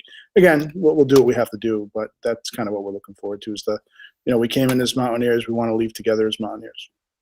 And I think, Bill, you hit the nail on the head. I think having them all together, Melissa, is really the goal. It would be great to have the class together in some form or fashion. And you were talking about a jumbotron. I think that's the other thing. It's great to, see your child walk, across the stage and being able to see it live and up on the screen. All right, I have Malaya next. Okay, I hit a couple things. Since you just talked about graduation, I'll start there and go backwards. I am conflicted about that, I'll be honest. I think outside is theoretically a good thing, because there are still a lot of family members. I think of that 25% of students that are not in buildings right now. Is it because of they or their family members being immunocompromised or not able to be in a building? Do they have relatives that will not be able to attend? So I just think I don't know if that's a decision maker, but I hope that those students are also taken into account in making a decision to bring that many people in a building at once, because there are still a lot of people who may not be comfortable with that. I don't know if that would involve a survey of some sort. I also know in past years we've had a lot of maybe not here, but we've had a lot of questions about, even with the larger graduation, how many tickets people can get. And if people are having to space that much far apart, would they be okay with having only a few guests per family, because there are still spacing issues. So I guess I just would want to make sure those things are, obviously I'm not on the committee, I trust you all to figure it out, but I just hope that those 25% of the students and their families' needs, I think of grandparents who maybe have to travel here and then have to quarantine. You still have those guidelines. So I hope that the needs of that 25% is also taken into account when you're talking about that many people under a building, because a lot of people still aren't entirely comfortable with that at this phase of things. So I trust you to figure that out. I hope it goes well. I would strongly support the rolling rally. I hope that actually continues past COVID. I thought that was an incredible community event last year. I love being able to go out. I don't have a high school senior, but I love being able to go out and support them all. And I think a lot of people felt the same way. My other question was about pool testing, so I don't know if I should bring that up now since it already came up. I wondered, you mentioned starting it at the high school. Was there any consideration given to starting it at perhaps one of the middle schools that's already in session, already used to being in the building, and also a smaller group of students than the high school?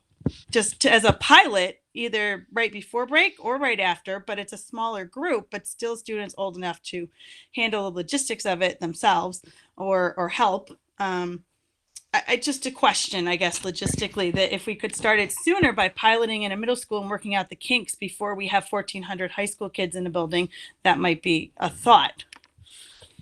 So yeah, Malaya, one of the reasons why we're hitting the high school up first is because as we look at students who are a little older, 16, 17, 18, I'm a little more concerned about, not that I'm not concerned about the health associated with the younger kids, but those are the kids who are typically getting this. And the effects, the side effects can be a little bit worse than they can be for younger kids. So I mean, I'm not going to argue the public health of that. I know I've seen. I know, I understand it goes that. up, but yeah, we're looking to get it into the high school and then ultimately into the rest of the schools ASAP as well. I was more thinking of just piloting the logistics in a smaller setting rather than 1,400 kids. And I know some of our middle schools are, like Mount View's half that size, but a smaller group to pilot it in versus 1,400 kids who are new to a building and new schedules and things to get the logistics down of how you actually do it. But I'll trust you all to figure it out. Can I just comment? I don't know that grandparents will be at graduations no matter where we hold them, unfortunately. It's just the limitations that are going to be in place this year. Well, I appreciate that. I think that's important to say because I think most families just assume that would be the case. So I think that's helpful. We are looking at the ability to stream as well. So hopefully that will work. Thank you. We'll try Linda Long-Balil again. Okay, now I'm able to unmute. Thank you. So, thank you very much for your presentation, Principal Biondo, and for all the hard work you and everyone at the high school has been putting in. I've been hearing from the parents of seniors who really want an in-person graduation this year. So I'm really pleased to hear that you're pursuing different options to make that possible. And I really thank you, Mr. Ottmar, for your very creative interpretation of the guidelines. I think definitely there's some flexibility called for there. I would agree that if at all possible, an outdoor graduation is a far better option than an indoor graduation from a safety perspective. And so I think it would be better for people to get rained on than to risk getting COVID. So I would definitely urge that we pursue those options to the extent possible. But I'm really delighted to hear that you're contemplating an in-person graduation and actively working on it. And I love the rolling rally idea. I think it's great. Thank you. Thank you. I have Christina. Thank you. Principal Biondo, thank you very much for your presentation. I really appreciated hearing all that information.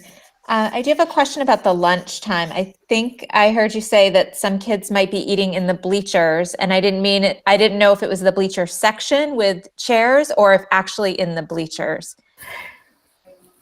It's first of all, it's in the gym. So I want to make sure I'm clear. It's not on the turf field. So that's the first step. It's in the gym. And a big chunk of our gym is being taken up already with study halls. And so the only available space I have is actually the physical bleachers themselves. So with that, I'm just thinking about the droplets that are produced when people eat and talk and how they fall. And are they sitting in tiered seating? Because it's concerning to me if they are. They'll be 6 feet apart, and they will be. It is tiered, but they'll be skipping rows. We're not going to be behind. Okay, so you've taken that. I just want to make sure when I heard you say bleachers, you've taken all that into consideration. With that in mind, especially that situation, which I'm sure you and health department and nurses have done everything to minimize risk. I know Desi in the original guidance suggested seating charts just in case contact tracing, where eating is a higher risk activity where kids are unmasked. I hope especially for that group of students in particular, where there is a little bit of a higher risk because of that tiering possibility, that we just kind of keep that in mind. Although I think in most schools, it's probably not how COVID is spreading at lunchtime. It's probably coming from, I think it's probably coming from outside activities, but just in case, especially just being a little selfish, my children are in that grade. So I'm a little concerned about the junior population. I think you would be eating in the bleacher area. So, but thank you for all of your work. I really appreciate this. I know it's no small undertaking. You're welcome. If I can just, and I know that you probably have a little bit more of understanding maybe than the general population about how the lunches work with us because your children are there, but and it does change every day, so it's hard to have assigned seatings. But what we will have is QR codes. So every time a student goes on that bleacher, it'll be marked with a QR code where they touch it, and then also all the tables everywhere they sit. So we will be able to do contact tracing as a result. Perfect. Thank you. Thank you. I have Kate next. Okay, well, Mr. Bino, that just gave me a new question. So if I'm using a QR code, do I get to use my phone at lunch? Kate, don't put me on the spot like that, please. Come on. I have longer questions if you'd like. You probably know that's one of my pet peeves. I hate that we have students or the possibility of students using phones at lunch because I want them to communicate. But this year, we're actually telling you that you can't. So we're going to let you use your phones at lunch. Thank you. I appreciate that. We don't want you talking to your neighbor, unfortunately. So that's what we got to do. It's okay. I really appreciate that. So that was a bright part of my day. Thank you for that, Mr. Viendo. Next, are we still having studies in the gymnasium during lunch? We are. We have to. And obviously it wouldn't be for fourth lunch because that's when those students would be at lunch. But yeah, I have to do it. We need that space. So then during fourth lunch, are we going to let students sit on the chairs or the desks? No. Okay. Yeah. That's good to know. And then just in regards to graduation, I think as a member of the senior class, I think it's really important for me to just first thank Ms. DeSimone because she's been fantastic. She gets millions of emails a day from parents, students, whatever it might be, all concerned or stressed or whatever it might be about graduation or any of the senior class events. And she's done a fantastic job with all of that and just like mitigating that. I do think it's important that some of these events are whole class events. I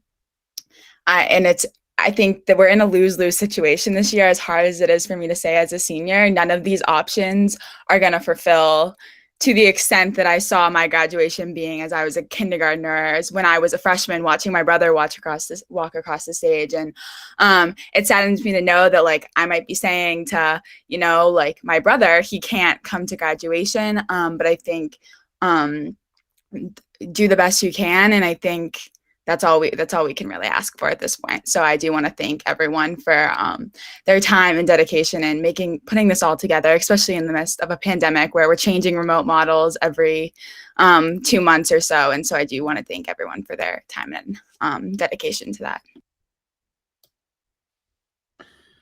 Thank you. I got Sherry next. Thank you, Mr. Riando, for that thorough presentation. I appreciated it. Most of my questions have been addressed, but I wanted to bring up 2 points. First, I'm okay with the DCU graduation. I'm okay with them being inside spaced because I think that their spacing is going to be bigger than ours. The other thing to consider is that so many more people will be vaccinated by then. You know, even that Rutland drive-through clinic that's coming up in a couple of weeks, you know, there's 6,000 more. So I hope many people can get there. Generally, I'm a person who looks forward and not back, but I have to ask. We went from 50% of the kids in school to 75%, and all of a sudden we can fit them in for lunch that we couldn't fit them in before, and I need to know why.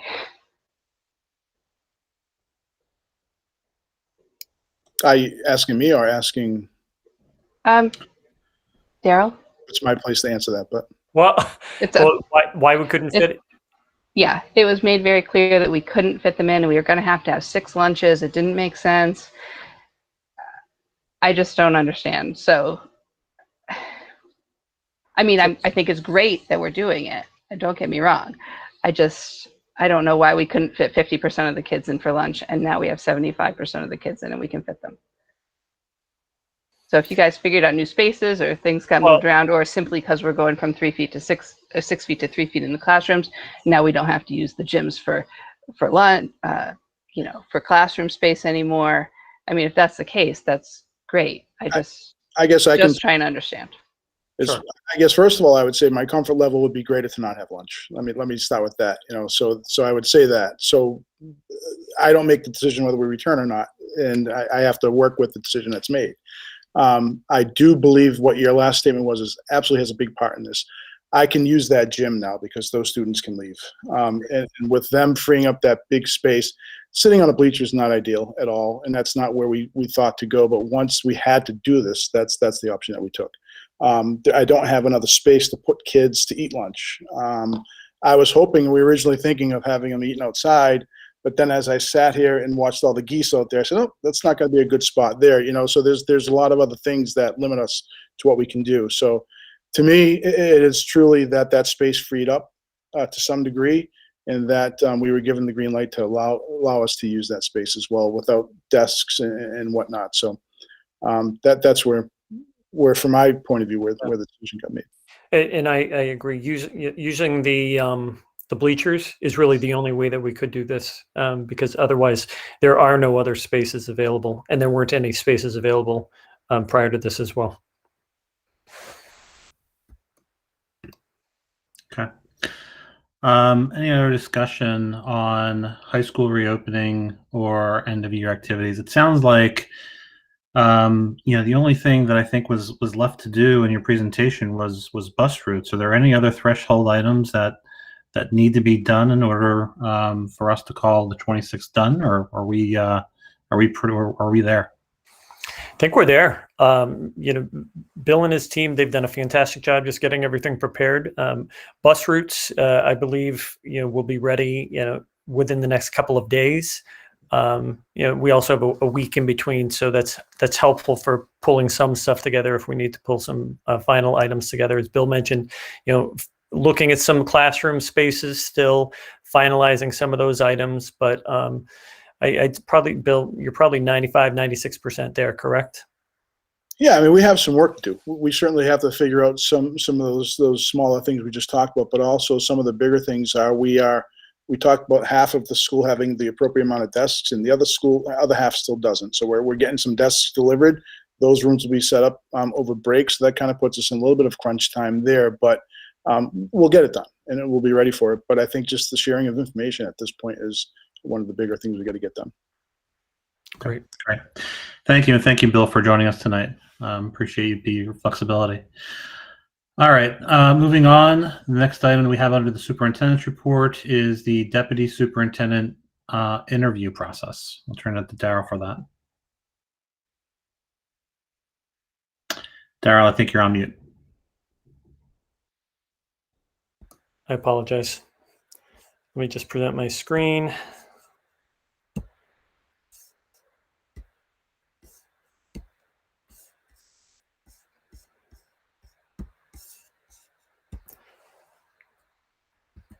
So we've put out the deputy superintendent job prospects. That has been posted on School Spring, I think 2 weeks ago now. Interviews will begin the last week of April. Thus far, we have 26 applicants who have applied. Our goal would be to have a first round of interviews with 6 to 8 applicants. Interview team will consist of administrators, so we'll have some central office administration. We'll have representation from building principal administration. We'll also have probably 2 to 3 teachers representing elementary, middle, high, if possible, and then a school committee member or 2 as well to give their feedback. Final interviews will be conducted the first week of May, so that's the week of May 3rd. And again, that interview team will be a little smaller. We, make that, because we're probably only looking at 2 to 3 final candidates. So small number of administrators, a school committee member or 2, and then ultimately a decision will be made on a final appointment by May 7th. And, we will put something out to offer up the position to somebody, hopefully at that time.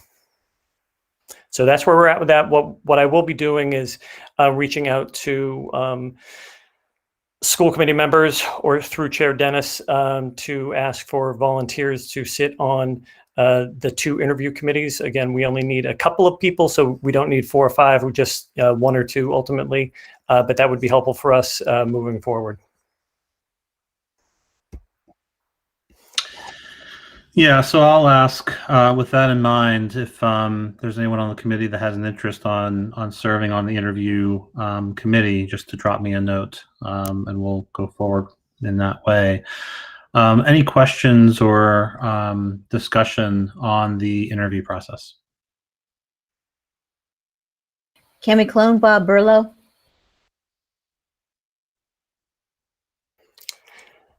It depends on which version you're cloning, the retiring version or the non-retiring version. I'll take the non-retiring version, but or both. All right.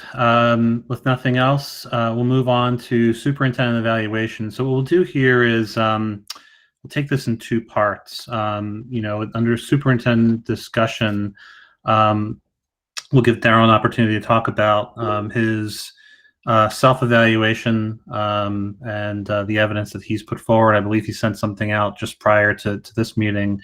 And under the subcommittee reports, we'll just talk a little bit, very briefly about the process, the tool, and the timeline. Malaya, you have a point of order? I do. Can I make a motion to extend the meeting to 10:30 so we don't have to interrupt this? Okay, point of order to extend the meeting to 10:30. Does it have a second? Second.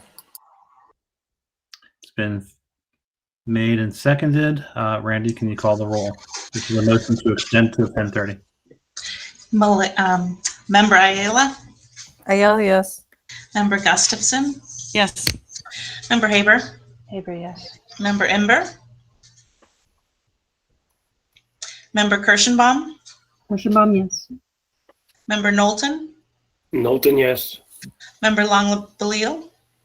Long-Belil, yes. Member Mills? Mills, yes. Member Mitchell? Member Otmar? Otmar, yes.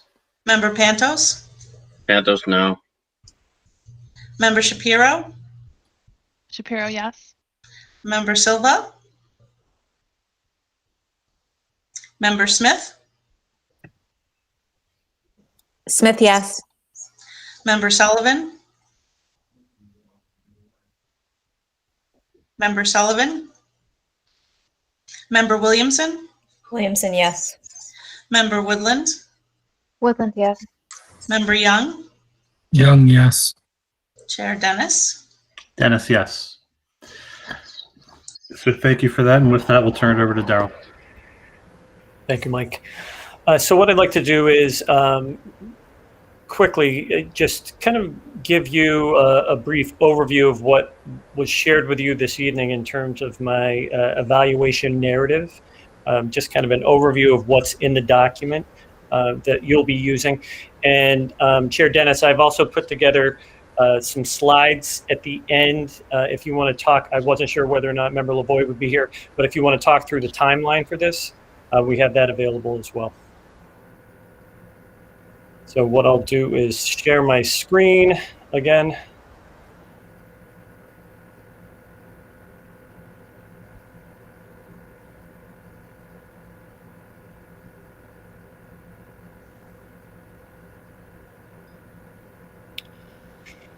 So what was shared this evening with you was my evaluation narrative.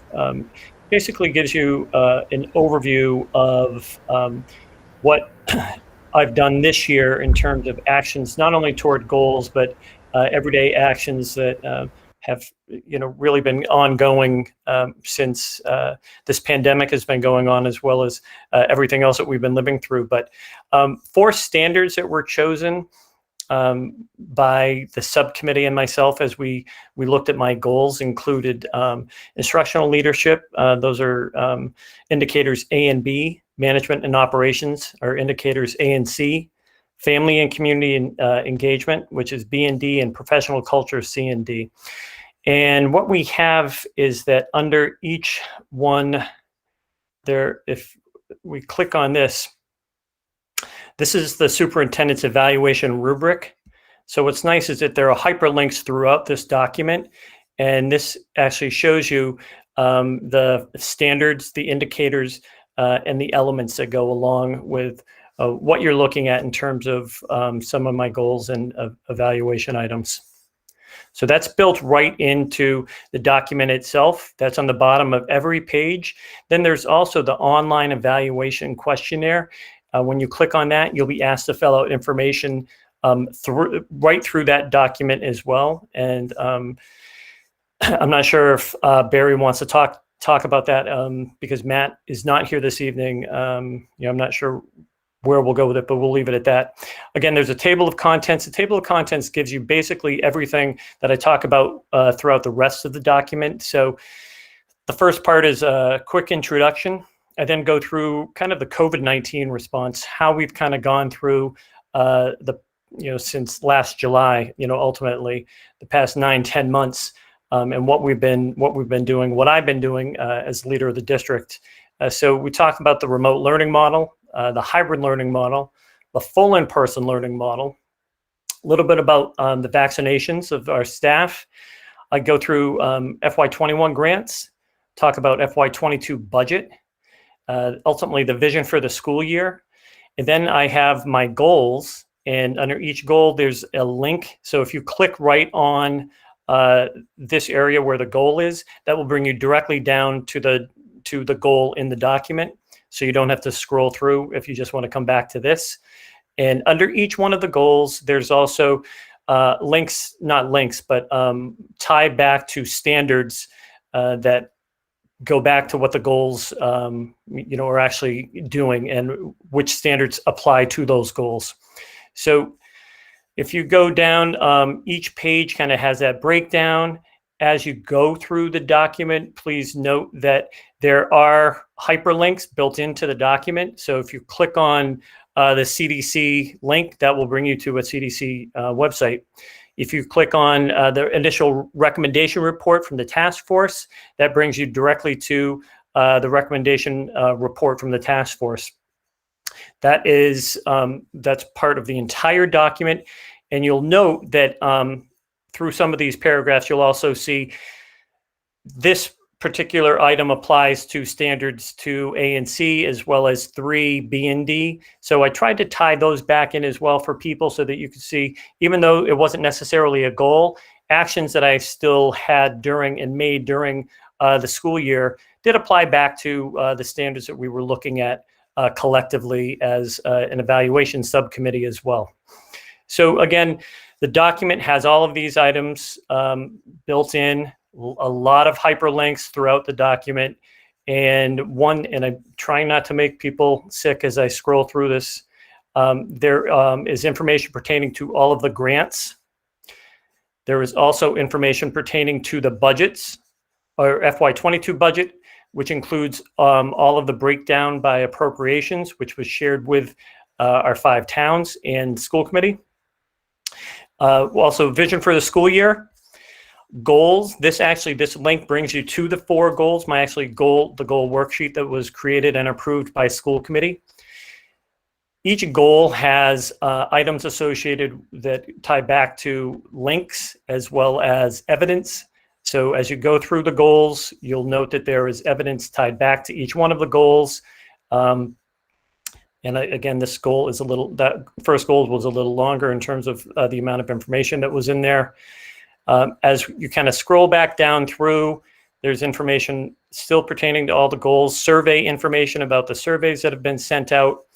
And finally, the last, there's also other important information associated with my evaluation, but at the very end are hyperlinks associated with all the reference materials that are within the confines of the document itself. So all of that is ready to go. You have a PDF version. So even in the PDF version, which is what you're looking at right now, all of these items are live. So if I click on, let's say, school reopening plan, that will bring us right to the school reopening plan that is on our website. So I'm going to stop right there. Sure, thank you. Like I said, we'll take up the mechanics and the timeline of it in a moment. But any questions or discussion on what's been presented or on the self-evaluation and evidence that's been presented to date?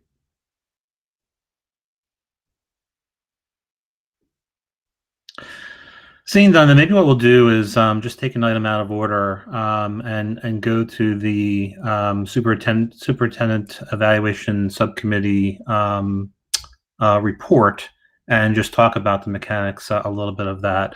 There was some instruction that I've sent out and some guidance in an email this weekend, but I think what I'd like to do first is give Linda Woodland an opportunity as the vice chair to share any thoughts or instructions, and I certainly have some that I can provide as well.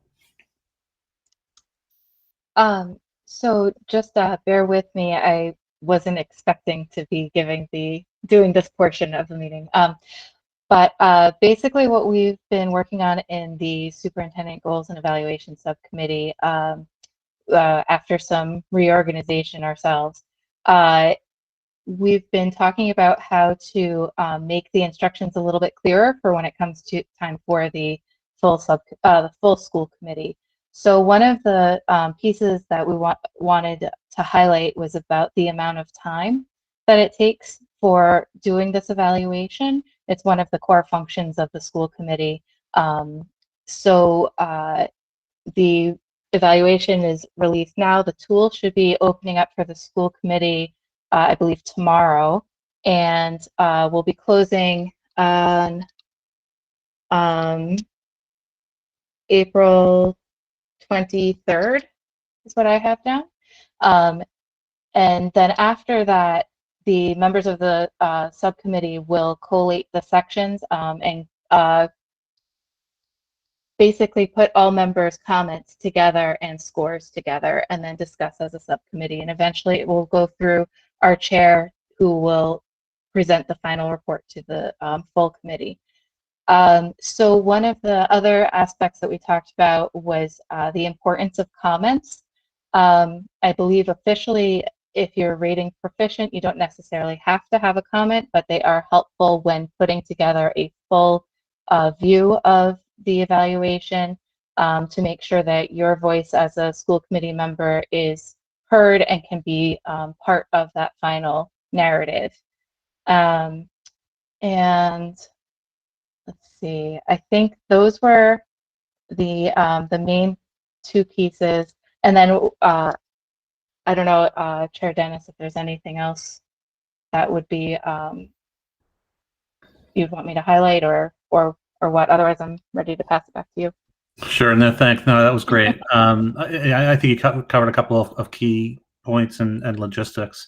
And so, as Linda said, time is certainly one of them. There's a lot of information here. So there's information that the superintendent has provided that we will look to go through. So everyone has the opportunity of filling an individual evaluation. And that tool, it's being done as a Google Doc. We've used that the last few years. I think it's been helpful to facilitate the process. As Linda mentioned, will be made available tomorrow. And then the time that's open for filling that out is from the 13th to the 23rd. So just in terms of process, what happens from there, the information is aggregated and it's done in subcommittee. And then, ultimately a composite evaluation will be written, and we'll have a meeting right now scheduled for May 5th, where we will deliver and vote to deliver that composite evaluation. A couple of other points that were sent out, in terms of, or just to reemphasize one that Linda made. There's a ratings aspect of this, and then there's a comments aspect of this. And as we discussed in our subcommittee, is that the comments, regardless of the rating, is much more valuable both to the superintendent and to us as a committee to understand, where you're coming from, but also to provide rich feedback. And the individual evaluations will be made available to everyone. And will be made available to the superintendent. The other thing that that I didn't mention is that we did have, although I mentioned in my email, Glenn Kuchar from MASC come down and give us some best practices. And so, the note about comments falls in line with that, blocking time, but also to look for evidence to support your ratings. And so that's why Daryl has put together what he has to indicate what's listed as standards and substandards in the rubric. There are some sections there that give an idea of, what does proficient look like for this particular substandard? What does exemplary look like? So that's something that you'll want to refer to. And then on the item, the final item was, sometimes there's some questions around, well, how do I roll these things up? If I have substandards that I rated one rating and another substandard where I rate a different rating, and then what do I pick for the standard, or what do I pick for the overall? And the guidance here is really there's no magic answer. There's no formulaic answer, I guess, is probably the best way to say it. But to use your judgment, determine what you think weighs heaviest, or provides or is most important, and to the extent that you can tell us that, then mention it. I think it's helpful as we go through the task of trying to aggregate 21 members' individual comments and responses. So with that, there will be the rubric, or the evaluation tool that will be open tomorrow. We'll just memorialize in writing some of those instructions, as well as a timeline, and we'll open that up and start the process. Any questions or discussions on that? Mike, I have a logistical question. Okay. Sorry, I had a delay on my computer, so I'm sorry I went out of order. My quick question is that I know in years past there was because it is so time consuming, you could stop and restart and go back to the evaluation tool. Is that still the case this year, or do we have to do it all in one sitting?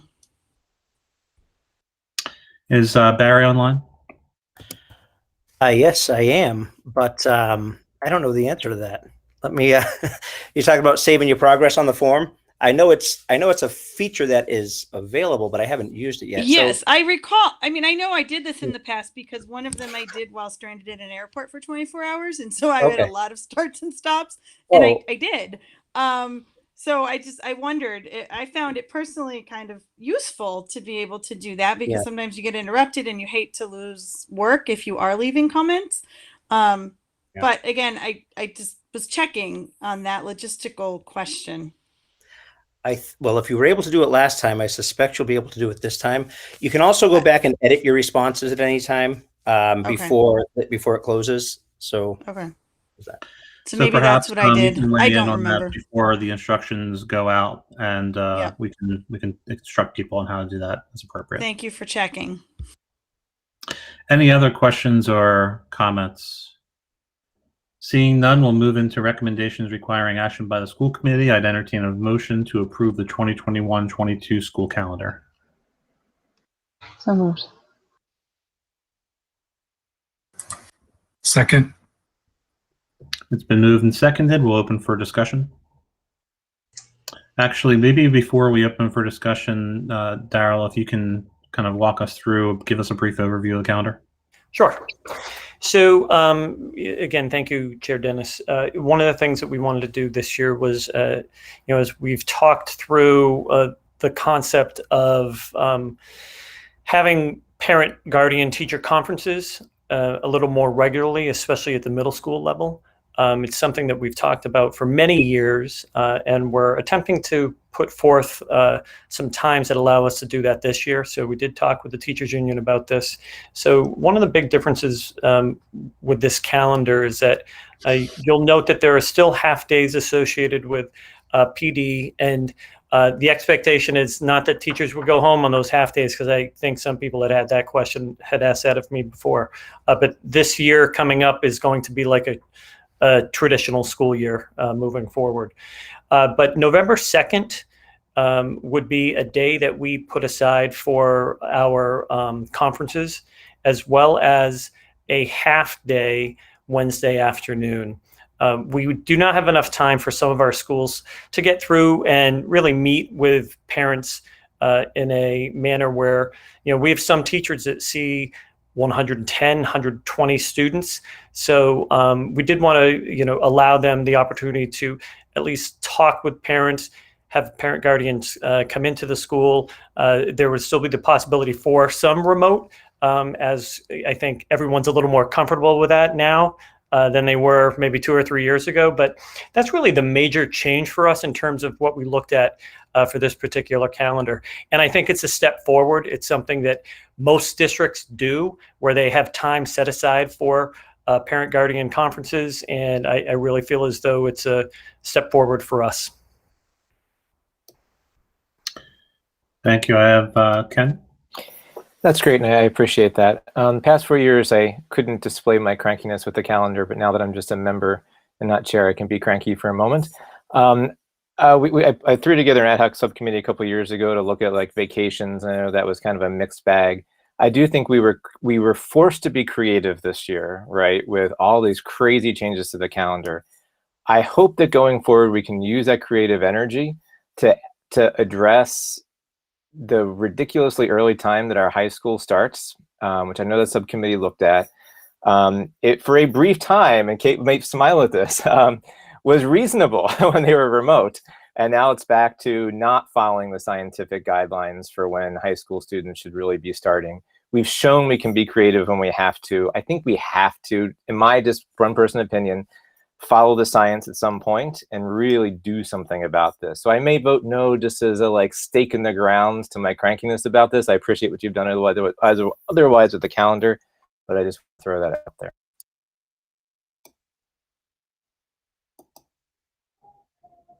All right, I have Sherry next. I don't remember seeing in years past the differences in the start and end dates for kindergarten. I was hoping you could explain that. Sure. So that's new. Remember, kindergarten does not have a true amount of time that they have to be in school because it's voluntary. It's really 1 through 12 where you run into that issue. So what we have now are opportunities for teachers at the end of the year where the student's year would end, and the end of the year becomes the time when students who are coming into kindergarten are assessed.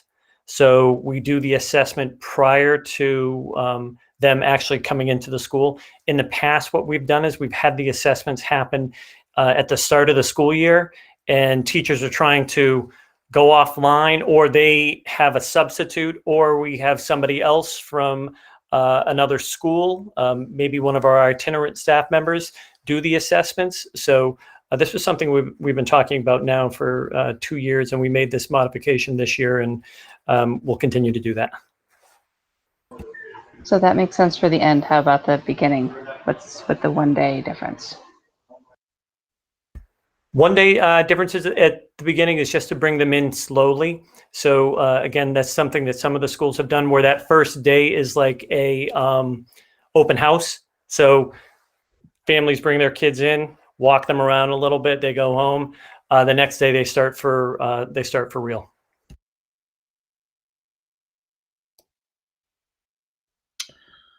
Thank you. I have Linda Woodland next. I just have 2 questions about the calendar. One is it possible that we can put quarter marks, mark the quarters on the calendar? I think that would be useful for families to keep track of. And then also, I had asked you before, I didn't know if you've had time to give it any thought, probably not, it was last minute, about if pre-K, if there's any reason to give the same kind of consideration for pre-K for doing those screenings, talking with the kindergarten teachers, that kind of thing, if there's any value there. That's all. Thank you. Yeah, Linda, I haven't had the opportunity to think about it because it was right before the meeting, so I will think about it. Come on, 5 minutes before the meeting start isn't enough, please. I'll try. All right, Laura next. Hi, thank you. I know that this year there was a lot of unusual parts of the schedule, including the 10 days prior to students coming in to get teachers up and running and so forth. I do not see a day before the students are in session for teachers, and I know that that's common practice in other districts to have at least one day before. It is. And I'm just wondering what the reason is for not having that here. So that doesn't show up because this is the school calendar for when students start. So teachers would start the day before that. Thank you.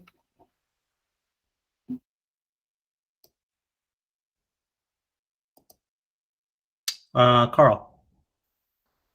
So maybe an unpopular question, since I know a lot of folks are looking to summer vacation already this year, but was there anything that prohibited us from, like, maybe starting our school year a week earlier, cutting a little bit back on maybe some summer loss that would be happening on top of, I know we've got remediation things planned over the summer, but that's not, I don't think everyone's going to partake in that. And it would seem that if there were a year to shorten some of that summer time, even by a week, it might be this year. And I don't know if we had anything that prohibited us from, like, maybe starting the week of the 23rd of August, other than it being a little bit hotter. But in all honesty, Carl, it's probably, when you think about it, most of our schools don't have air conditioning. Most of our classrooms don't have air conditioning. So the earlier we start, the more challenging it is for kids to kind of be in the school at that time. So that's one of the main reasons probably why. Also in terms of some of the things that are being offered up by DESE, acceleration academies and so forth, they're really looking for, that last week of August, if possible. I don't know of any schools that start much earlier than the time that we're looking at. Typically we start school the last week of August, the last couple of days prior to Labor Day. So we didn't really go into detail about that. We didn't really have very many discussions on that at all. Bob, did you want to jump in? Daryl, was there something in the teacher's contract about how early we can start the year? Yeah, I think it might be the week before Labor Day. It is, and that's what it says. And so, Carl, we did look into that. This is about as early as we can start. Because I know that some other districts are starting the 23rd of August that week. So it's not unheard of. So I just didn't know if that was, if there's language in the contract, then that adds a wrinkle to it that at least takes some flexibility out. But okay. Okay, any other thoughts or comments, questions on the school calendar? Seeing none, I'll ask Randy to call the roll. Okay. Member Ayala? Ayala, yes. Member Gustafson? Yes. Member Haber? Haber, yes. Member Ember? Member Kirschenbaum? Kirschenbaum, yes. Member Knowlton? Knowlton, abstain. Member Longbeliel? Longbeliel, yes. Member Mills? Mills, no. Member Otmar? Otmar, no. Member Shapiro? Shapiro, yes. Member Smith? Smith, yes. Member Williamson? Williamson, yes. Member Woodland? Woodland, yes. Member Young? Yes. And Chair Dennis? Dennis, yes. I believe the motion passes. Next, I'll entertain a motion to recommend to the... Chair Dennis, I have a question. So I have 11 yeses, 2 noes, and 1 abstained. That's still a passing vote? Majority pass, right? Is it just majority? It's not quorum? Which one, Well, you know? it would be the majority, so long as we have a quorum here, it's a majority of the vote. Unless there's some kind of Well, special rule the for. vote I just gave you was who's on the call. Because we had a lot of folks drop off. Right. So long as we still have a quorum, then we're still in session. And when we take our motions, if we have a majority vote, then the majority carries. Okay, thank you. Thanks. All right. This entertain a motion to recommend to the full school. Wait a minute. So recommend to the full school committee a budget. So is this motion? I believe this motion should read to transfer. The motion was to transfer $575,000 from salary and stipends appropriations to the benefits and assurance appropriation. So moved. Second.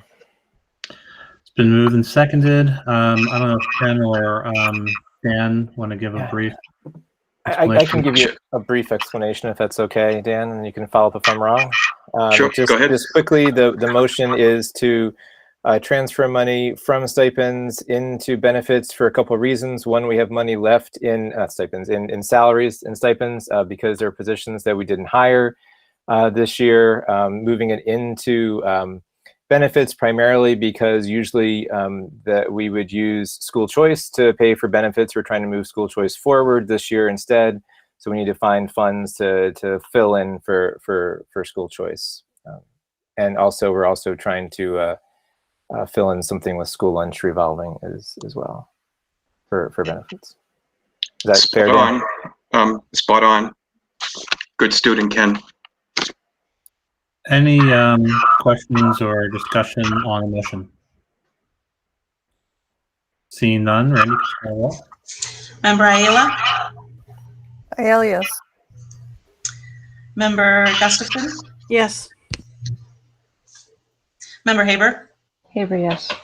Member Ember? Member Kirschenbaum? Kirschenbaum, yes. Member Knowlton? Knowlton, yes. Member Longbeliel? Longbeliel, yes. Member Mills? Mills, yes. Member Otmar? Otmar, yes. Member Shapiro? Shapiro, yes. Member Smith? Smith, yes. Member Williamson? Williamson, yes. Member Woodland? Woodland, yes. Member Young? Young, yes. And Chair Dennis? Dennis, yes. That motion carries. Next is a motion to transfer $335,000 from salaries and stipends appropriation to other operating costs. So moved. Second. Second. And again, Business and Finance discussed this. And Dan, if you can correct me if I'm wrong, basically there was a change because we based our budget on the state budget before the world almost ended. And then there was an increase in charter school costs, and we have to make up for that. And again, we have unhired positions, etc. And that's why the money is coming from that line. Is that fair, Dan? Yes, it is. Any questions or discussion on the motion? Seeing none, Randy, can you call the roll? Member Ayala? Ayala, yes. Member Gustafson? Yes. Member Haber? Haber, yes. Member Ember? Member Kirschenbaum? Kirschenbaum, yes. Member Knowlton? Knowlton, yes. Member Longbeliel? Longbeliel, yes. Member Mills? Mills, yes. Member Otmar? Otmar, yes. Member Shapiro? Shapiro, yes. Member Smith? Smith, yes. Member Williamson? Williamson, yes. Member Woodland? Woodland, yes. Member Young? Young, yes. Chair Dennis? Dennis, yes. Motion passes. Next, a motion to transfer $40,000 from salaries and stipends appropriation to the people services appropriation. So moved. Second. That's okay. Briefly, business finance again. Dan educated us, so not trying to speak on his behalf, but basically we're trying. Their athletic revolving has a shortfall because of reduced revenue, ticket sales, etc., and we need to cover it out of the general fund, and that's what this transfer is primarily to do. Any questions or discussion on the motion? Seeing none, we'll go to Randy. Member Ayala? Ayala, yes. Member Gustafson? Yes. Member Haber? Haber, yes. Member Imber? Member Kirschenbaum? Kirschenbaum, yes. Member Knowlton? Knowlton, yes. Member Longbeliel? Longbeliel, yes. Member Mills? Mills, yes. Member Otmar? Otmar, yes. Member Shapiro? Shapiro, yes. Member Smith? Smith, yes. Member Williamson? Williamson, yes. Member Woodland? Woodland, yes. Member Young? Young, yes. Chair Dennis? Dennis, yes. So the motion carries. Next item on the agenda is unfinished business. We have no unfinished business. Without objection, I'm going to skip over the secretary's report and treasurer's report and go down to committee reports. Are there any subcommittee chairs who wish to give a subcommittee report?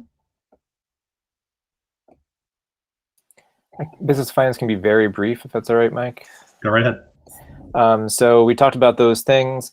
We talked about the end of the year report audit being pushed back. We talked about regional transportation reimbursement. We actually did get a payment. We talked about the imperativeness that we settle with Vanpool so we can deal with that in this year. And then we looked at various other accounts. This budget transfer, we talked a lot about Medicaid and the good work that's being done there by Susan Soper and others in the office. And we also talked about the ESSER 2 funds and projecting ESSER 3 funds and how those might be used and distributed. Thank you. Any questions for Ken on business finance? So we got something here. Okay, Adam, you want to, no, I don't see anything on business and finance. Thank you, Ken. Adam, you want to talk about facilities and security? Yep. We met last week. It was a very exciting meeting. We had singing from Director Didi, laughing, even got some work. We did a full review of the 10-year capital plan. We hope to get back to that and endorse it at our next meeting. One of the key things in that plan is there's in there that straddle both sides of the cutoff of district versus town, so that the towns can see what we're doing as part of the capital plan, and we're able to track both sides of that. We thought that was very important. We started a review of two different policies, 7113, which is facility usage for daycare programs, and 158, which is emergency evacuations. For both of those, we also reviewed the current MASC and actually Lexington Public School policies that are out there. Facility use of daycares, we're actually looking at modifying 3 different policies that all interrelate, all about facility use by third parties. So we're going to go back, we're going to review those, and we'll probably actually get rid of this policy and roll any key parts of it into the other 2, or just make one large policy. We plan to do that look at that again at the next meeting. For the emergency evacuations, that one was a bit outdated compared to 7156, which is emergency response plan. So we'll probably end up rolling those together as well into a single policy. Again, it's been a rough year for us, so we're pretty excited to actually get to actual policy instead of the day-to-day stuff we've been doing at every single meeting. We got updated it on in-person learning, which we also got here today.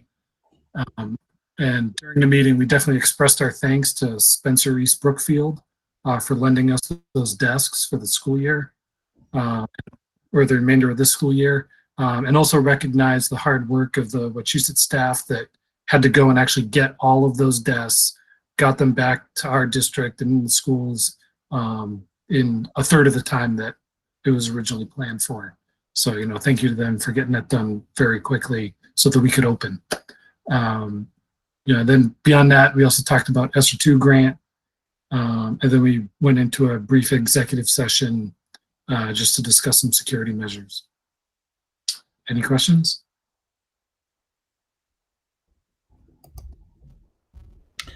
Looks like Sherry, you have a question for Adam? Just a quick question. With all these desks that we've borrowed, it's fantastic. If we're in a situation where we still have to be spaced next year, do we have a plan? Yeah, we'll actually buy more.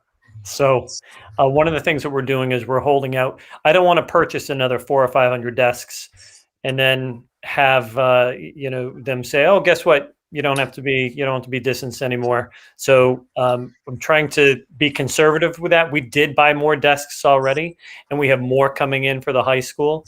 But at this time, we're going to wait to see how it kind of plays out. Thank you. And then I had an update for diversity for Asima or Linda. Yep, just a really quick one. We're continuing a policy review on, I think it's 6437. It's originally named discrimination, hate crimes, something along those lines. It's really a harassment policy, so we're going over and updating it to make it more in line where it's policy versus a lot of procedure.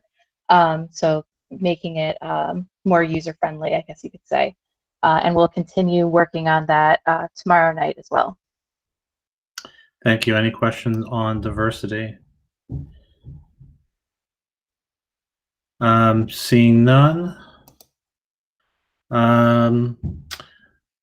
So next item that we'll take is school council reports. Are there any school council reports that we feel need to be or want to be very much delivered tonight? Seeing none, we'll go into public hearing. Nobody signed up for the second public hearing. We'll go to new business. Emily, you have something under new business for a future agenda item? I do, because we didn't really get to it tonight. I appreciated the enrollment information or projections that were in our superintendent's report. And I was hoping we could reserve some time to touch on that and perhaps the implications of that. I noticed a couple of trends, which I won't go into detail about right now, but would be concerning. So I hope that we could have an opportunity in a future agenda soon to discuss that and the potential implications of that. So Darryl, sounds like it's a topic for the superintendent's report on enrollment update and projections. Yep, sounds good. Thank you. Any other items under new business? Seeing none, I'd entertain a motion to adjourn. So moved. So moved. Second. Been moved and seconded. So we'll turn to Randy. Member Ayala? Ayala, yes. Member Gustafson? Yes. Member Haber? Haber, yes. Member Ember, again. Member Kirschenbaum? Kirschenbaum, yes. Member Knowlton? Knowlton, yes. Member Long-Balil? Long-Bazile, yes. Member Mills? Mills, yes. Member Otmar? Otmar, yes. Member Shapiro? Shapiro, yes. Member Smith? Smith, yes. Member Williamson? Williamson, yes. Member Woodland? Woodland, yes. Member Young? A very hearty yes. Chair Dennis? Dennis, yes. Our meeting's adjourned. Thank you, everyone. Have a great night. Thank you. Good meeting.